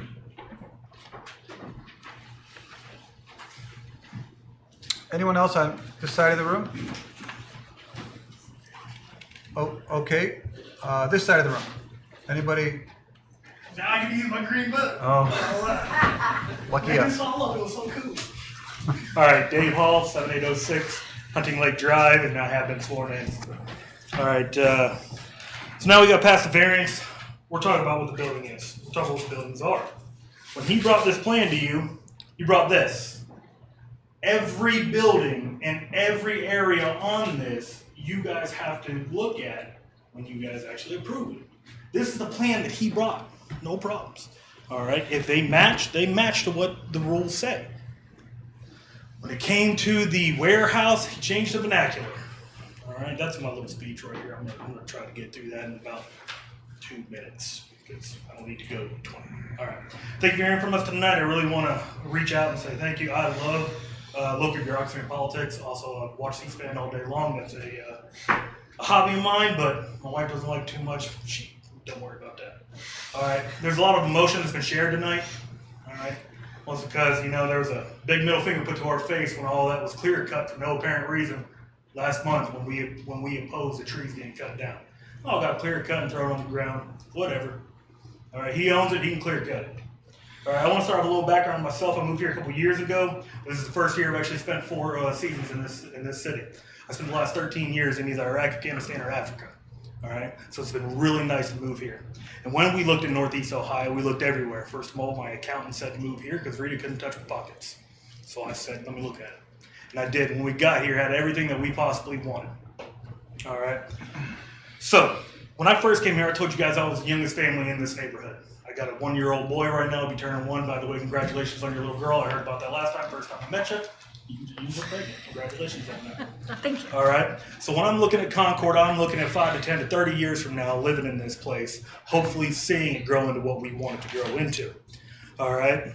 So tonight we want to talk about some of the conditional use stuff that Mr. Todd has brought up. In layman's terms, he wants to build an office park strip mall. And what we actually found out tonight is he also wants to build a showroom. Okay, these are things that we didn't know. All right, so we're learning about that now. He's bringing you a very rough draft of what he wants.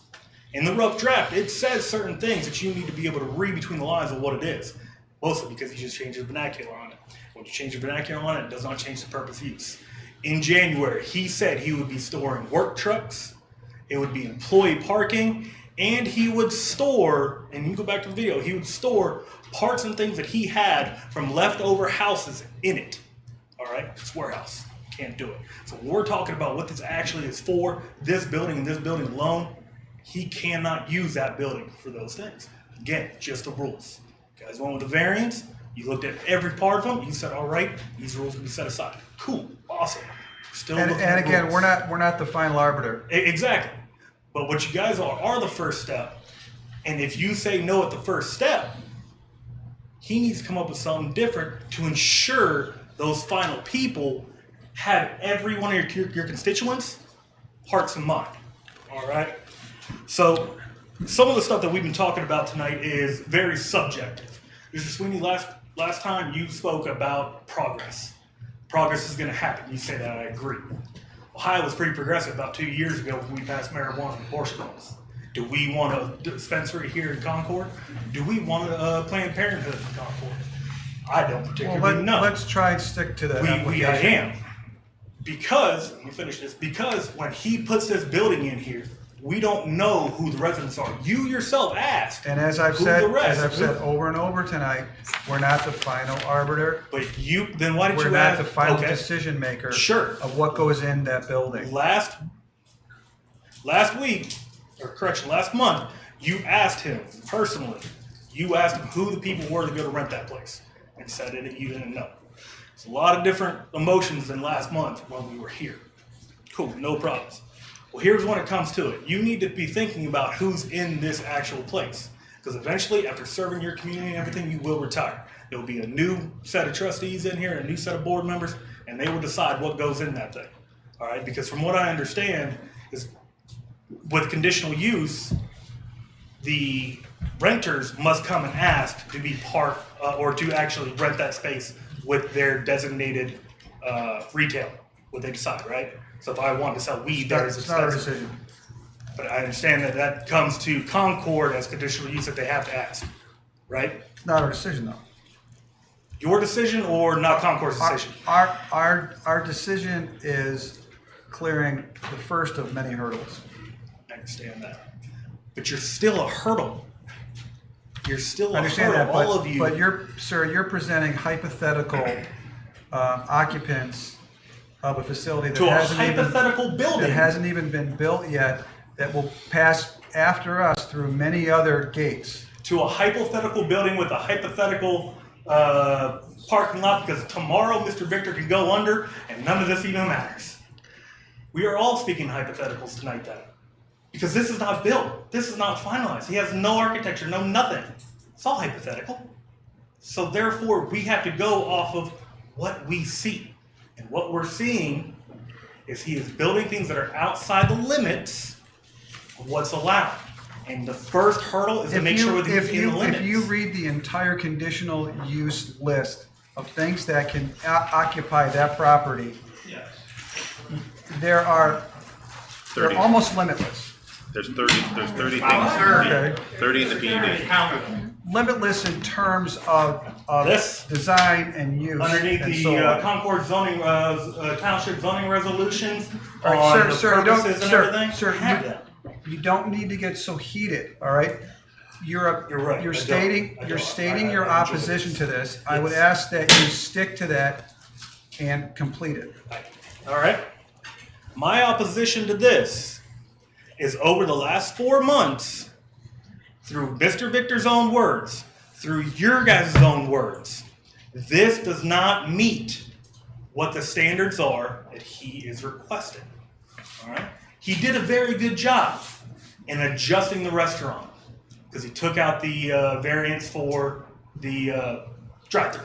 All right? He listened to all of us. Said it can't be done. He did a good job. But here's the thing: the rest of it is not right. So you guys have to vote on that. All right? I've got more to say, but I don't think it's for this committee. I think, you know what? After I learned from you guys, these documents here with how this is not beneficial to our community goes to the next committee. So what I'm going to say is vote no on this, because if not, we're just bending another rule from a garage to a warehouse in this building. All right? And we don't know about phase 2. We're just making stuff up as we go along in a hypothetical. Thank you, gentlemen and ladies. Thank you. Have a good evening. Building and variance 7895 Hunting Lake Drive. I won't repeat anything I said before, but I think it is very germane to what you're considering now. I don't want this to sound snarky, it might. It's a sincere question, and I don't know if any of you can answer a question. But really, technically, what is the difference between a garage and a warehouse?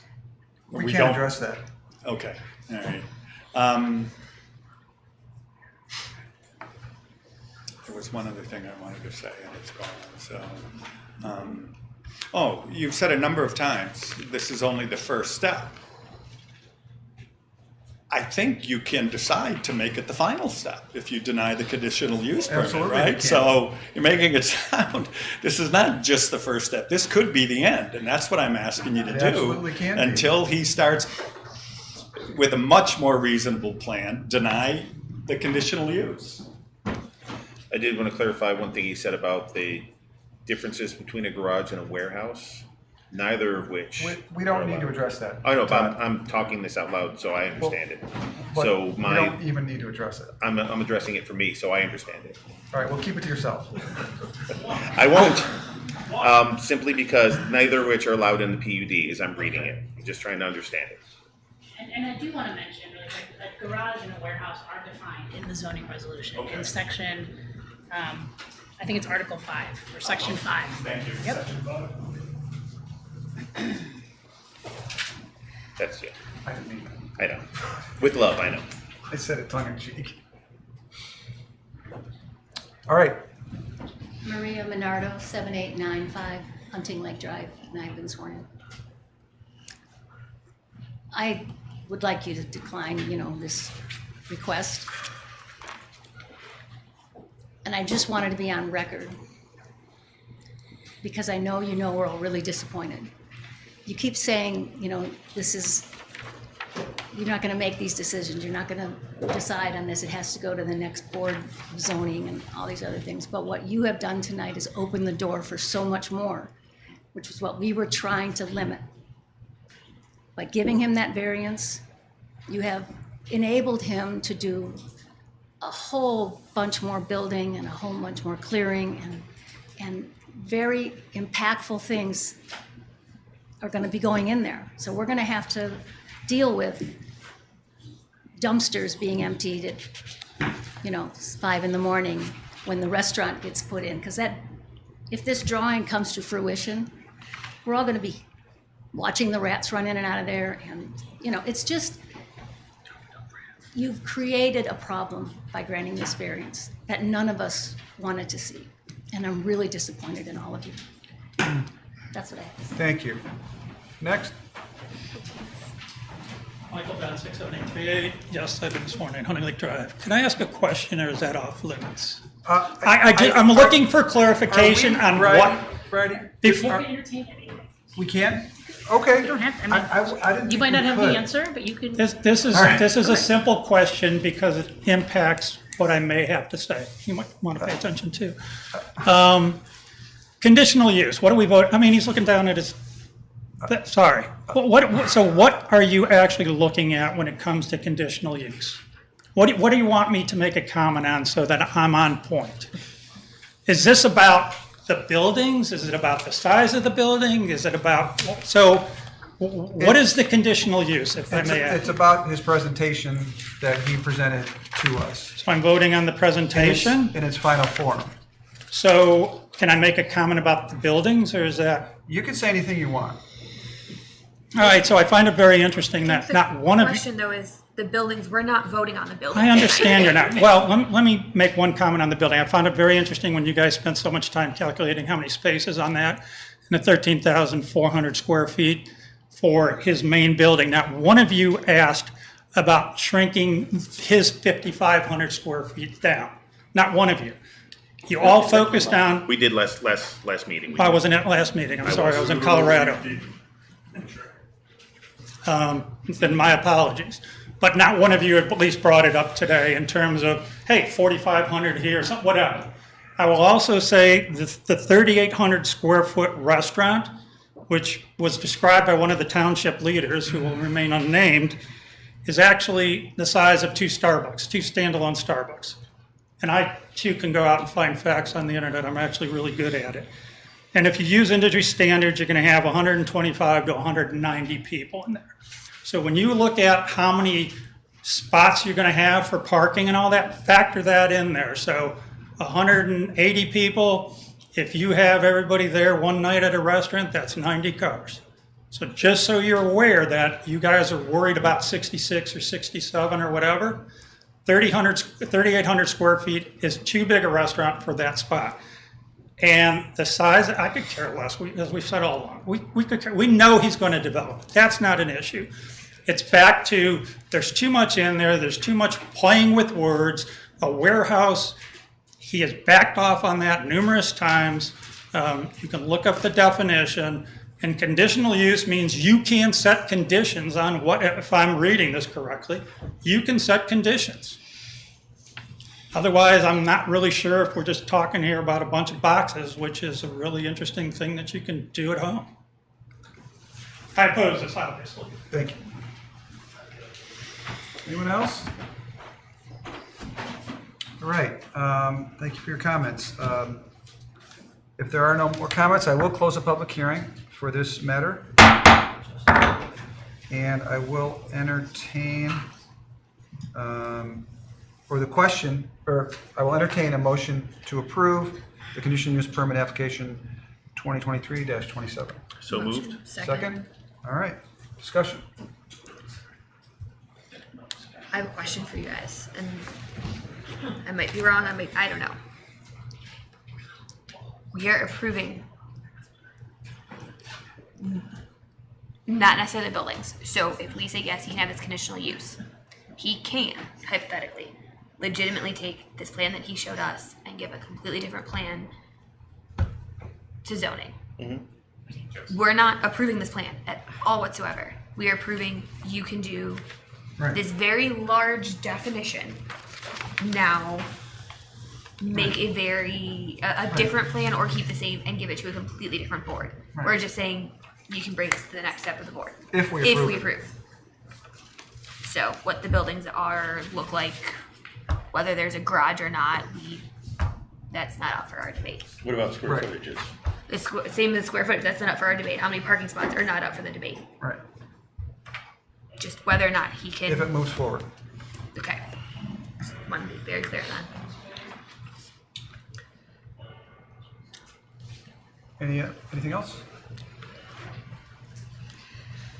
Mr. Chairman, if Yes. you don't mind, and I know you didn't read the entire conditional use permit application legal language, but just a reminder that the conditional use permit is supposed to be in accordance with section 1305, which are all the general criteria that are applicable to any conditional use permit, and also those in 1607E that are specific to the PUD. So there are general factors that are to be looked at by the BZA that do relate to somewhat of the overall design of what he is presenting to you this evening, including some of the items that you've talked about at a previous hearing, such as on-site circulation, adequate police, fire protection, and those kind of things. So you may not be approving this exact plan, but this plan is likely going to be what he submits to the zoning commission for further approval. So you really should be somewhat looking at the uses and what his proposal is, and do you accept this concept as a commercial center at this particular property?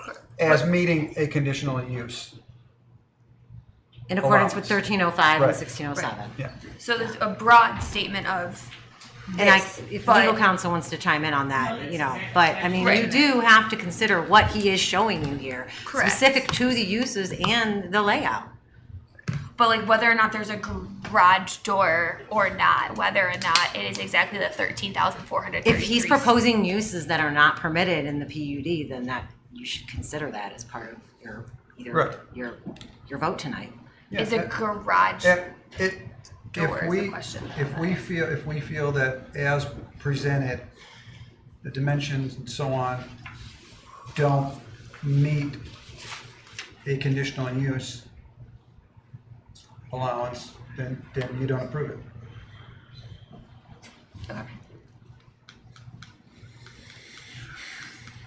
All right.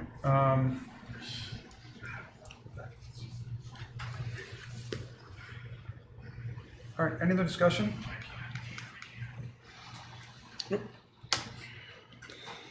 All right. All right, the question here is on approval of the application for conditional use permit 2023-27. Heather, can you please call for a vote? Sure. Mr. Sweeney? Yes. Ms. Garkar? Yes. Mr. Hack? No? Mr. Falkowski? Yes. Mr. Goling? No. All right. Mr. Victor, thank you. It has been granted. And we now move on to new business. For those of you that would like to leave, please do so.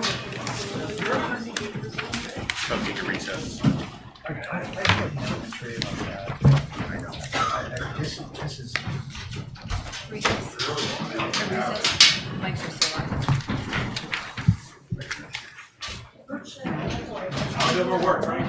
Thank you guys, thank you. See you probably next month. Hey, Mr. Hall, by the way, thank you for your service. I appreciate it. I appreciate you guys' Thank you support, for man. service. Thank you guys.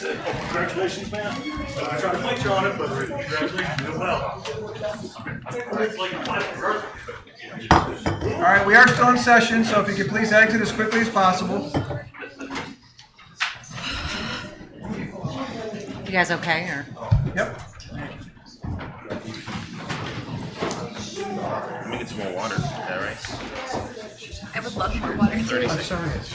Do you want to take a 2 minute? Yes. 2 minute.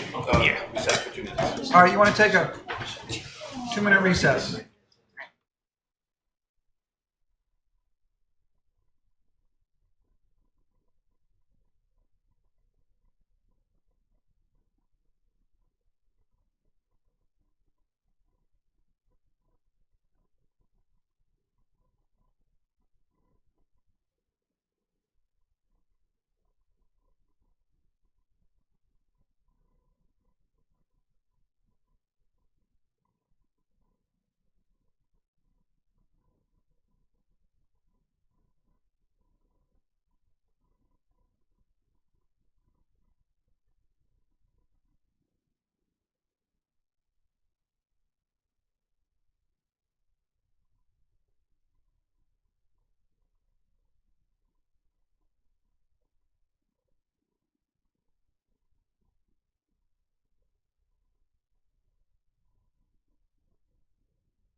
All right, we are back in session, and for our next order of business, we move on to new business, and this will be variance application 2024-146. Jeffrey L. Weaver is requesting a variance from section 1503A6 to allow 2 accessory buildings on the property in lieu of the maximum 1 permitted. This is for the property located at 12375 Winchell Road, parcel number 08-A-002-0-0-057-0. Mr. Weaver? Hello, my name is Jeffrey Weaver. I've been sworn in. 12375 Winchell Road, Concord Township. How are you this evening? Good. Good.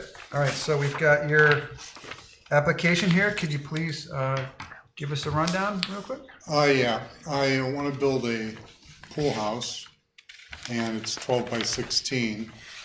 I already have a greenhouse on the property, which is my wife's, for all her plants and such, and I would like to put the pool house in to house my mechanicals and put my pool furniture away and all the pool supplies during the winter months. Okay. All right, we've got your application here. Is there anything else you'd like us to know? It's going to color match the house. Okay.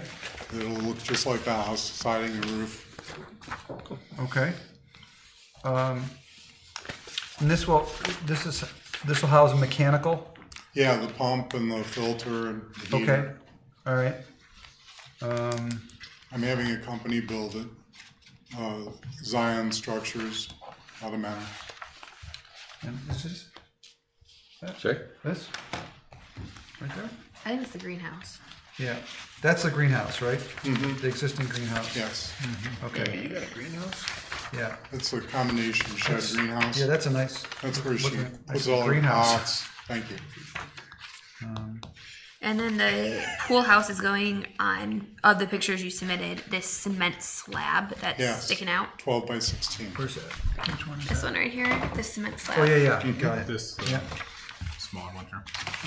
You want it Do I have bigger? that? You're looking Yes. at the wrong one, I think. Is that it? Is it on here? A small picture. Oh, there we go. Got it. I got a big version. Okay. Okay. All right.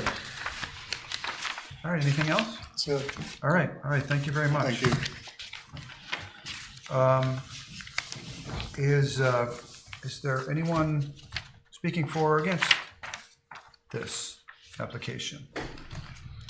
All right. If not, I will approve a motion on the application variance. Hey, Skip, to- did we get opposed? Also, no one's here to speak. And Oh, then is we- anyone here to speak, for or against? Okay. And then I would close. All right, and I will close a public hearing on that. And I will entertain a motion on the variance application 2024-146. So moved. Second? Second. All right, discussion? Really quick, that was a motion to approve, correct? Yes. Mm-hmm. All right, Todd, what do you think? You know I like pools. You know I like talking about pools. The pool covers. But all matters pool. As someone who built pools since 15 years old, I think you need to cover your equipment. First, no offense to your pool equipment, it's ugly. You got to cover. You got to take care. You got to keep it out of the sun and shade. I agree that putting this thing up. I'm sure Zion's going to do a great job. Just real quick, no potties in there, no changing room. Just okay. That's all I wanted to know from him. Okay. Nope. No comment, no concerns. Brian? Comments? I think it's an improvement. Okay. Yeah, it looks nice. Okay. It's like it fits in seamlessly. All right. There's no more discussion. The question here is on the variance application 2024-146. A yes vote is for the approval of the variance and a no vote denies the variance. Heather, can you please Mr. call for a Bowling? vote? Yes. Ms. Garkar? Yes. Mr. Hack? Yes. Mr. Falkowski? Yes. Mr. Sweeney? Yes. All right, thank you very much. Thank you very much. Enjoy your pool. Thank you. All right, and for our next matter of new business will be variance application 2024-147. James Patchinger, is that correct pronunciation? That's not bad. Okay. All right, and I just want to go over what you're requesting here. You're requesting the two variances. We're going to address one at a time. For the property located at 7921 Morley Road, parcel number 10-A-06-A-00-009-0. Sub A, a variance from section 15.04B to allow an existing shed to be located 15 feet from the front line in lieu of the 50 feet required. And B, variance from section 6.01B2C sub 3I to allow an existing chicken coop to be located 45 feet from the front line in lieu of the minimum 70 feet. Okay, come on up. Good evening. Hello. Jim Patchinger, 7921 Morley Road. All right, so we're going to take these one at a time. So why don't you tell us about Start with the the shed. shed variance? Yeah. Oh, And how that came about and why you need it and so Most on. definitely. We needed more storage for the yard, for gardening equipment and whatnot. During COVID, we purchased and erected a shed in what we deemed the ideal location, high and tucked into a corner. As you know, probably know and understand, we live on a very clay-rich soil, so our yard floods constantly. So we're just trying to find a location that was up out of the swamp. So that's the reasoning why we put it in that location. It's high off the road, so I don't think it imposes any danger from traffic coming by because they would careen into the hillside before the building. It's aesthetically appealing, it color matches at the home, and I do believe that most or all of my neighbors appreciate the look of it. And they know about that? Yes. Or they know about it? Yes. Or your intentions at least? Correct, yes. Okay. Well, it's already existing. Yes, it is. So. Yes, it is. There's some tenants in the back. We have a letter in support from his neighbor, Yeah, Mr. where's Norton, that? a couple of them, who apparently loves you. Excuse me? Mr. Norton thinks you're awesome. Yeah, Will Norton. Is he Sorry? neighbor? Will Norton. Oh. Neighbor. Oh, that's. Oh, there he is. There you are. He thinks you're the Casper Guys, I'm so deaf, All I'm right. sorry. How about that for Static's support? killing me. There we go. Williams here, I believe we got a letter from our neighbor Rich also. Okay. In compliance or in support, so hopefully there's additional I don't know about, but if the negatives are pouring in, then let's hear about it. You mentioned the water retention and a lot of the rest of your yard Yes. area, and that's a difficulty. We have a very odd build on our property.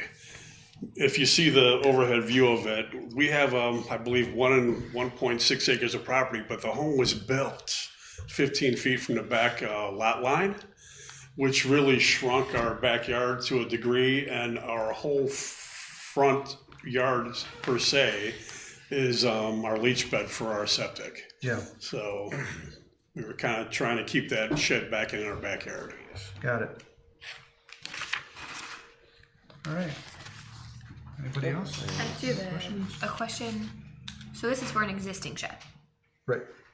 and it, without completely speaking of the second one, it's once again for an existing thing. How did this get brought up that you've already built it and now you're asking for the variance after the fact it's built? I believe that there was an investigation about some noises coming from my home, meaning a rooster that has since been taken care of, that escalated into noticing that building on my property. Ah. Does that answer your Yeah. question? It does. Okay. How long has it actually been there? 4 years. Okay. Yes. The shed So or the the rooster chicken gave coop? you away. It's nothing to crow about, come on. Bad. There was a point in time where we start inadvertently picked up 6 chickens that ended up all being roosters. So as they got to age and they annoyed everybody amongst ourselves too, so we kindly relocated them, so. To your belly? We're down to 1 now. And I believe everybody's happy and friendly with the 1 rooster, waking them up at 7 o'clock in the morning, so. All right, anything else from anyone? All right, so Heather, do you want us to entertain this completely separate, right? There should be 2 votes. Okay, so 2 separate votes. All right, so then for the sub-A variance section for the 15 feet in lieu of the 50 feet required, the question, or I'm sorry, we're not done with the public. All right, so sir, I interrupted you. Continue on. If there's anything else you'd like to. From me, no, present. not at all. Okay. You good? All right. Should I get up and down? Up and Yeah, down. you may sit. Up and down. And I think our discussion was actually finished, right? Now we can hear. Okay. Closing Now- public comment. Are there any comments for or against? Correct. All right. Are there anyone speaking for the approval of this? The shed. Come on up. And this is just the shed. Yeah. Please, have you been sworn in? Yes, I've been sworn in. Name and address, please. Will Norton, 7932 Morley Road. I live directly across the street from Jim. Okay. I've lived there 8 years. He's lived there about 4, so I've been there since before any of this was there. Everything that's there is aesthetically pleasing. The shed is, it's the right colors. It's concealed by vegetation. Absolutely, just experientially as his neighbor, no problems at all with any of the stuff that he's done. And we're just talking about the shed, so. Yeah. All right, that's all I have to say. Okay. You can come back up with the next one if you choose. All right, anybody else for or against? Mr. Traffus? Yeah, please not that guy.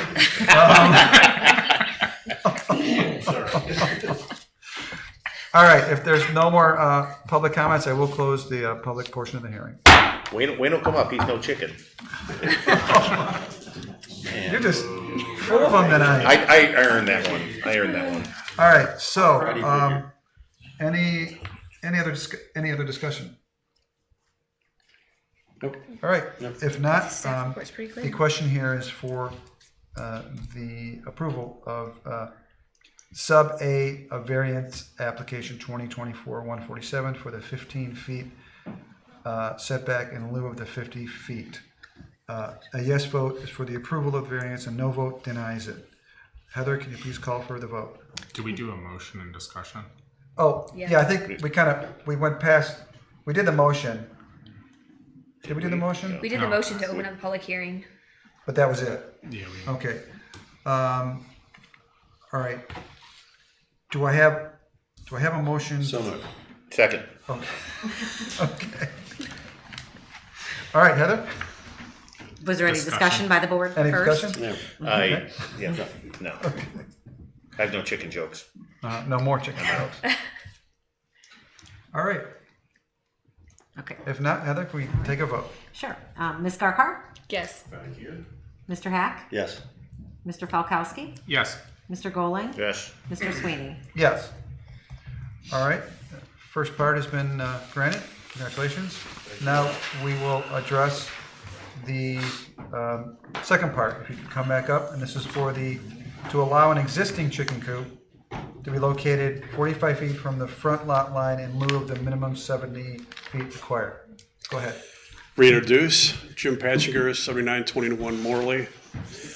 Okay, chicken coop. So we have a home for our chickens underneath a very expensive structure that I built for my wife.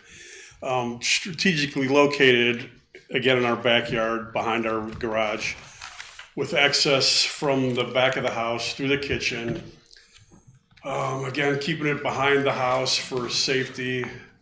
Again, I don't know if anybody understands that, but we have a big hawk problem in Concord, and we lose chickens every year to hawks. So we try to keep them confined and safe, and that seemed to be an ideal location for all the above. So feeding, watering, cleaning, and whatnot. Okay, all right. I do have a Thank you. question Oh, I'm sorry, for any him. questions? Yep. If this was denied, how hard is it to move the chicken coop?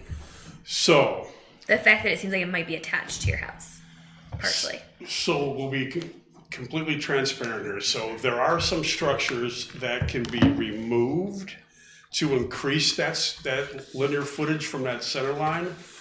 But when I was applying for the variance, I thought my best judgment just to ask for the whole kit and caboodle.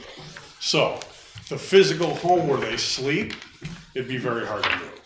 Okay. But I can condense down some of the runs to keep it farther away from the street. Are your chickens free range? Do they run out Morley Road? Yes. Do I let them out in the middle of the road? Yes. No. They know their boundaries. Okay. Why would a chicken even cross a road? To get to the other side. I've seen some properties that they have chickens in the middle of the road. That's why I was asking. Gotcha. So, we do have quite a few neighbors that raise chickens also. And we've seen it, going up and down Hoos, you'll see them walking the roadway. We have a herding dog that keeps them under control. Wow. So they stay on the east side of Morley, and they roam upon our property in Richard Crow's. So. Okay. And this has been there since you moved in? Richard or the structure? The structures. Again, COVID, probably 6 months into it, our move in, yes. And is it permanently attached to the house or? No, there's a permanent awning that's made with the house that we purchased and put the coop underneath. So there's two purchased cages, 8x8, square next to each other, which is the cage, and then inside of them is the coop that they live inside. Okay. So I apologize for not bringing pictures. I was ill prepared. Okay, that's fine. We get the idea. All right. I have no further questions. Anybody else? All right, thank you. Thank you. Do we have anyone speaking for or against the approval? Staring right at you. Come on up again. You have been sworn in. I've been sworn in, Will Norton, 7932 Morley Road. I can attest to the chickens not crossing the road. Thank you. That was a good one. Thanks. Seriously, no issues with the chickens. Even the noise was mentioned, I never noticed.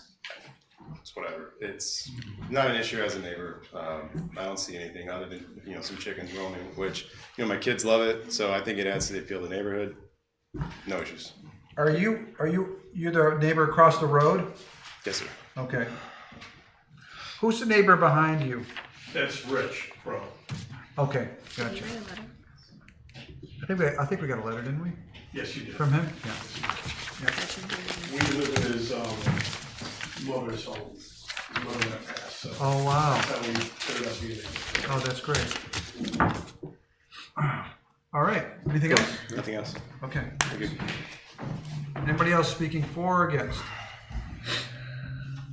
All right, if not, I will close the public hearing on this part of the application. Discussion. Motion. Or can I entertain a motion for, on the approval of the variance 2024-147B? So moved. Second. All right, discussion now. I maybe a Heather question. So it seems like this all got. Actually, never mind. It doesn't matter. You sure? I was going to ask if the rooster situation had been taken care of, but that is nothing of what we are voting on or discussing, so it truly does not matter. I think it was. I think he mentioned that it was taken care of. A residential complaint that spurred, I believe, Heather's visit. Was the it a rooster issue hasn't residential? taken But it was a care of. noise issue. Okay. There was initially a complaint about a rooster. There has not been any complaints since then. Okay. All right. Anybody else? Nope. If not, I will entertain a motion on the approval. Or, I'm We sorry. just need a vote from Heather. If not, if no more discussion, Heather, can we take a vote?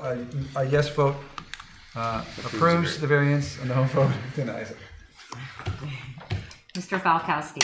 Yes. Mr. Hack. Yes. Ms. Garkar. Yes. Mr. Goling. Yes. Mr. Sweeney. Yes. All right. Congratulations. Thank you very much for coming in. Thank you all. All right, our next matter on the agenda is variance application 2024-148. Daniel Gary, on behalf of the property owners Richard and Melissa Pottinger, is requesting a variance from section 15.04B to allow for an addition to the home to have a side yard clearance of 14.1 feet in lieu of the minimum 15 feet required. This is for property located. Who's Mr. Gary? Dan Gary is the builder, and he initially submitted the application, but he was not able to be here. I have been helping them as the owner's rep. All right, and your name again is? Mark Horton with CT Consultants. Got it, thank you. So in your application packet, I believe that you have a signed affidavit in support. Their neighbors, Bob and Patricia Rader, are here in support in case you have any questions. The work that we're trying to do is to put an addition on the Pottinger's home. It is a split level home with bathrooms on the upper and the lower. And what this addition would do is to give them a master suite with a bathroom there on the ground floor. Melissa is having her first knee replacement next Wednesday. Then praying that will all go well, she'll have her next one sometime in the fall. And so until this addition is completed, she's, going to be dealing with a porta potty. So what I wanted to do, I'll leave that up to your. I don't think you can make a joke about that, though. Please don't. I could, but I'm not gonna. I have some additional exhibits to magnify the site plan that you have. I thought that this would help. Thank you. Give you a better understanding of the area, the location. Oh, yeah. The area is computed on the second page is 2.7 square feet, which is less than half of the tabletop area for Heather's desk. That's what's shown in orange. The metrics on the second page show that the area of this setback in orange is less than 1% of the total area of the addition. So there are several compelling reasons to approve this variance. But again, I wanted to give you the opportunity. Let me say that we knew there was a setback variance or not, that there was a setback requirement. In consulting with the owners of both properties, we thought we knew where the property line was, and we thought we were 6 inches inside of it. But to Heather's credit, when Dan and I came with the zoning permit, she said, I would really encourage you to get a certified property surveyor to come out and locate it. And when that happened, eureka. So the design's been done, the building plans are already at Lake County, the contract is executed, everything's priced out, we're poised to go. And then we find out we've got a problem. Well, doesn't look to be a gigantic problem. So are you saying that the area, the square footage of the entire encroachment is half the size of It's less Heather's than half the desk? size. It's 2.7 square feet. Okay, just want to get a visual It's on that, yeah, it's that orange. I see, or barely see. Triangle.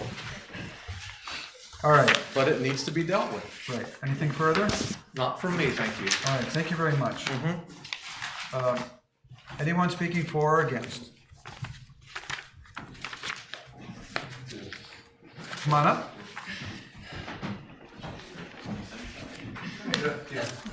Have you been sworn in? Have you been sworn in? Yes, I have. Okay. Robert Rader, 11810 Jason Avenue. And we share the adjacent property line.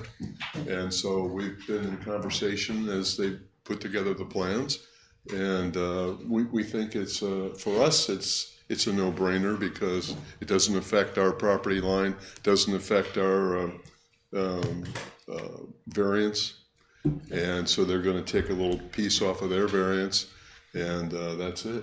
So it's a no-brainer. We've lived there since 1985. They've lived there since 1987. Wow. So we've got a lot of years together. The kids played together, went to the same church, so on and so forth. So that's great. We're glad to support them. Very nice. That's outstanding. Thank you. Don't want to see them move. Seriously, that's what will have to happen.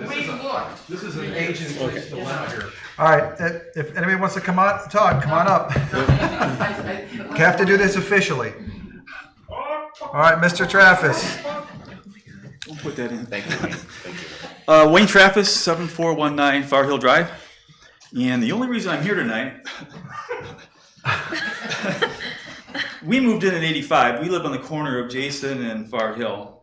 And they live down the way on Jason around the curve. And that presents a challenge to their property because it's not a really regular shape there. It's kind of goes off in divergent straight line. And to make matters worse, his house is actually built sideways. So it creates a situation where, yeah, he wants to add on a little bit, and it just barely tickles that property line. If it was straight, no problem. Yep. So Okay, are you in favor of this? Oh, yes. Okay, all right. And you should still consider law school. Yes, I'm in favor. Thank you. Thank you. Tough crowd. You're gonna put that in your folder. It's not signed by a judge. All right, anyone else? If not, I will close the public matter and I will entertain a motion. Motion. Second. Second. All right, discussion? Any discussion at all on this? Nope. I wouldn't think. Okay. And that was a motion to approve, right? Motion to Yes. approve, Okay. yes. Thank you. All right, if there's no discussion at all, No jokes, if that's what you're asking. Yes. Yes. We're waiting. A yes vote approves the variance and a no vote denies it. Heather, you take a roll call? Sure. Mr. Bowling? Yes. Mr. Sweeney? Yes? Ms. Garkar? Yes. Mr. Hack? Yes. Mr. Falkowski? Yes. All right, congratulations and good luck to you. Well done. Good luck, Patricia, with your knee surgery. Yes. Yep, good luck. Godspeed.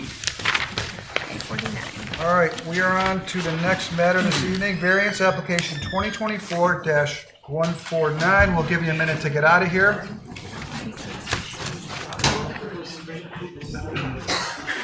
There's no steps. I see light at the end of the tunnel. Tia, you're the best, man. So you're in favor, right?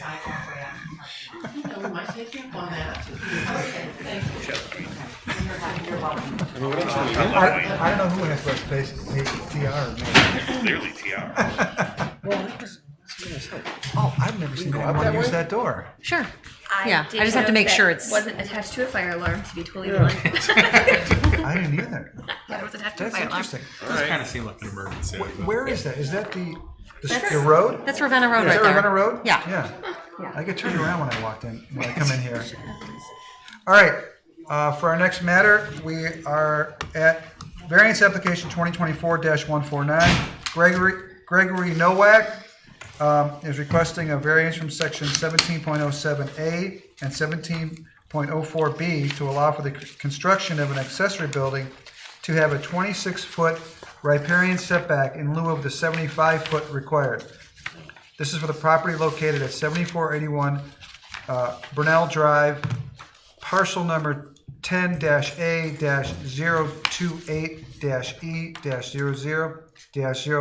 10-A-028-E-00-035-0. Mr. Nowak, are you here? Come on up. I don't need help. That's didn't go bad. Hi. All right, my name's hello. Greg Nowak, 7481 Brenna Drive. I have been sworn in. I'm looking for the variance. I recently moved into this house on rental, and when I got there and actually took possession, I realized that the shed that's there is in very poor shape. And I contacted zoning. I talked to Heather for quite a while, because I do abut, technically Kellogg Creek goes through my backyard. So when I stopped to ask about where I can put the shed, I got some very interesting news with the drawings about these setbacks. These were not disclosed to me upon sale, and there was really no good way to know about those. There's nothing on the auditor site. If you look at the GIS drawings, there's nothing that represents this. And like I said, it wasn't disclosed on the sellers, and the insurance company said nothing about it. So I did check. I asked specifically about flooding. It did not flood in 2006, and it did not flood August 25th, I guess it was, of last year when the tornadoes came through, and we had substantial rain with quite a bit of flooding in the area. So after meeting with Heather, she recommended that I talk with her and Tracy, is that correct? I have that right? From Lake County Engineers. So came out, looked at where the creek was and everything, and the location I wanted to put the shed was about the same distance away, but a little closer to the front of the house. Upon discussing and doing the measurements and looking at the drawings, there is no place on the property that you can place anything at this point. I understand these maps were redone recently, or relatively recently, 2018 or something like that. So I was asking, what are my options? My options were to ask for a variance. So to ask for this variance, I selected a spot within my current fenced yard on a gravel patch of property. My understanding that used to be a pool, an in-ground pool. I am still trying to find said pool. I'm finding pieces of it. There really are no other options available. If you look at the drawings that are in the packet, the entire lot is a problem. The only place I could be out of those would be within 50 feet of the center line of the road. Further, the new location is actually further from the creek than where the prior shed is. And again, in discussion with Lake County Engineer, the proposed location is a better location than where it is currently. I have included pictures of the location where I'm planning on setting that. Those bricks are the approximate location, and it goes towards the fence. The second picture shows the current shed right up against the fence, which is right on the bank of the creek. The original shed will be removed once I transition to the new shed. Since we're talking color coordination all the way through this, it'll be color coordinated with the house, but the shed's getting painted first and the house, assuming that goes that direction. I'm trying to think if there's anything else. I guess that really pretty much sums everything up. Cool. All right. Thank you for your time. Do you have a Oh, do you have question? any questions? I just want to make sure I'm clarifying. You currently have old shed still on your property. Yes. You will be removing that old shed once new shed Right. goes up, if approved. If approved, and the new shed goes up. Once the new shed's in, I'll remove the old shed, but I have no place to put this stuff currently. Thank you. Anything else? Thank you. Anybody for or against? If not, I will close the public meeting and entertain a motion. For approval. For approval? So moved. Second. Okay, anybody? So, yeah, my barometer with the riparian thing, I learned a lot about it from Chad. Chad, if Chad says it's cool, it's cool. Lake, soil, and water. So Lake, soil, and water, Chad, he said it's already void of natural vegetation. The water quality has already been compromised, and therefore the impacts of water quality are negligible. The location of the proposed building along the stream is an inside meander, therefore less likely to be impacted by meander erosion. So it's cool. Yep. Agreed. That was a material piece of evidence. Thanks. Yes. Chad's the man. And also, I know what you were going after because we've had issues with sheds in the past. We should probably set a timeline, time-bound expectations for within completion of said new shed, the old one's got to be cleaned out and demoed. Is that necessary given the fact it's only half an acre and he's only allowed one piece anyway, so he'd have to bring back a variance anyway and ask for it? I'm not sure if that's necessary. That was the word. Let's just let it ride. Necessary. Let it ride. All right, any further discussion? If not, the questions on approval for the application of the variance, yes vote approves the variance, no vote denies the variance. Heather? Okay. Mr. Hack? Yes. Mr. Falkowski? Yes. Ms. Garkar? Yes. Mr. Goling? Yes. Mr. Sweeney? Yes. All right, thank you very much. Good luck. Thank you. All right, and for our final application tonight, this is, and we appreciate your patience, is variance application 2024-150. Jeremy and Jessica Wolford are requesting a variance from section 15.03A6 to allow 2 accessory buildings on the property in lieu of the maximum 1 permitted. This is for the property located at 10719 Johnny Cake Ridge, parcel number 08-A-016-F-00-008-0. All right. Come on up. One of us, both of us. It doesn't matter, you both can come on up. How My are name you? is Jeremy Wolford. This is my wife, Jessica Wolford. Hello. I've been sworn in. I have been sworn in. All right. We both live at 10719 Johnny Cake Ridge Road in Concord Township. We recently moved in about 2 years ago. It was September 22. And we didn't know about this zoning stuff. We came from a Madison city. We're Tiny a little really house. tiny little house. Wanted to get our new feet in the door and have our family in this community. So we chose Concord. It's close to all the hospital systems.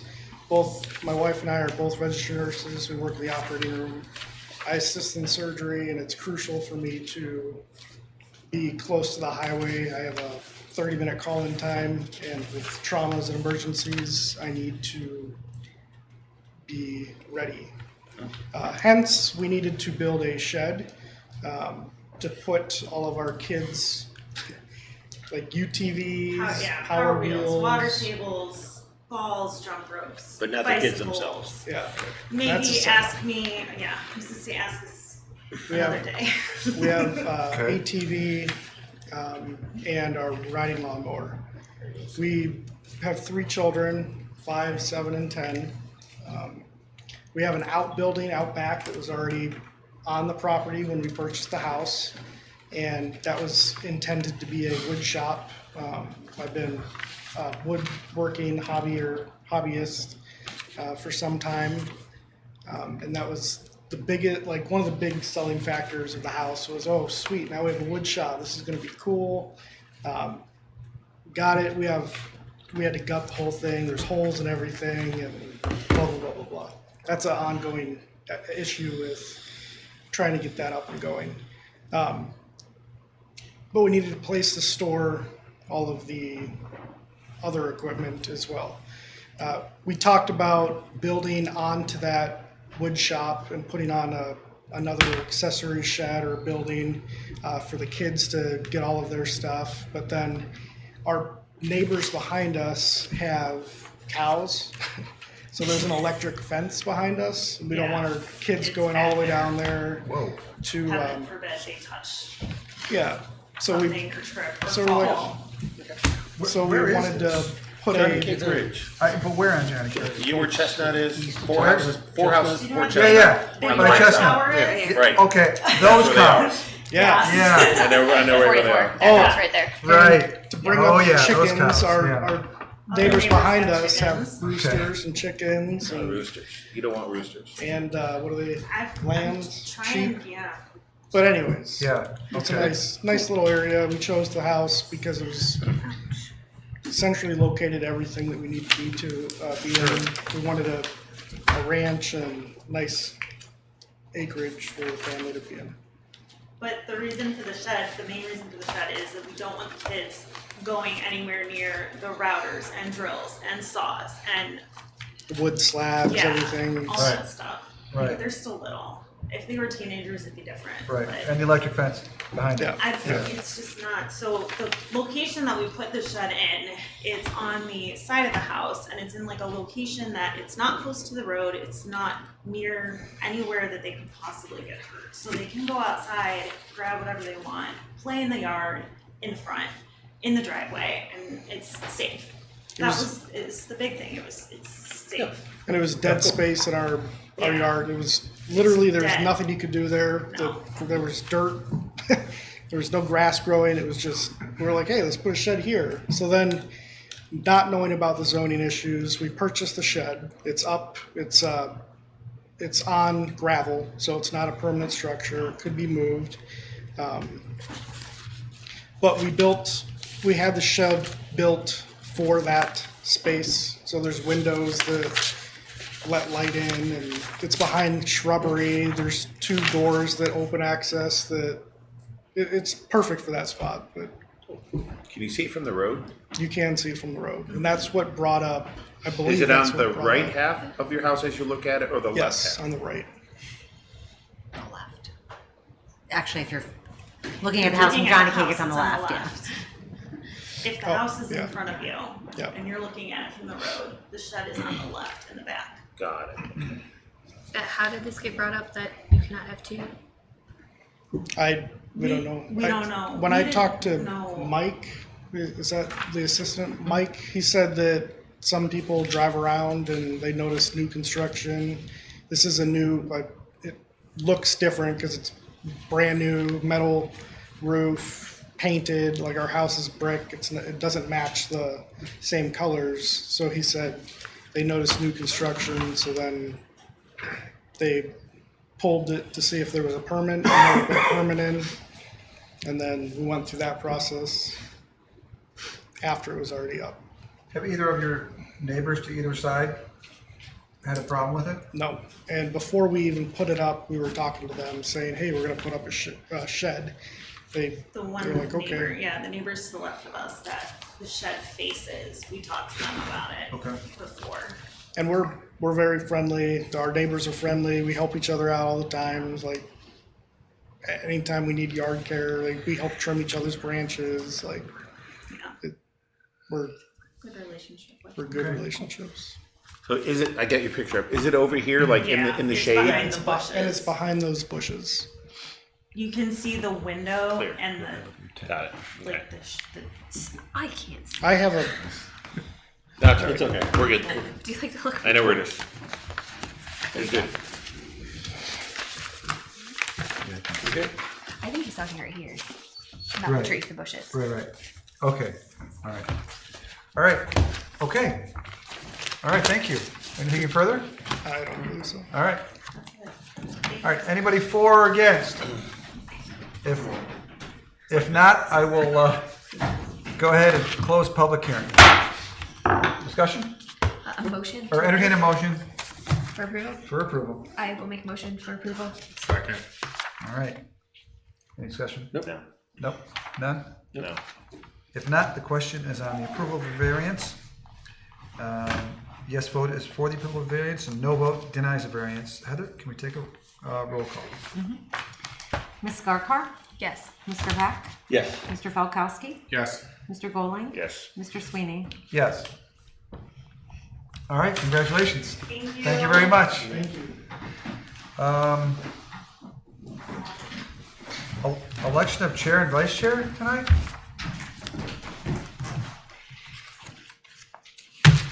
It's your choice if you do not want to do that this evening, but you make a normally motion do we that table in, that. you normally do Let's that in table it. April. Before we table, I will second that motion. before we table, if we do not, is the term up for current chair and vice chair? What happens next meeting?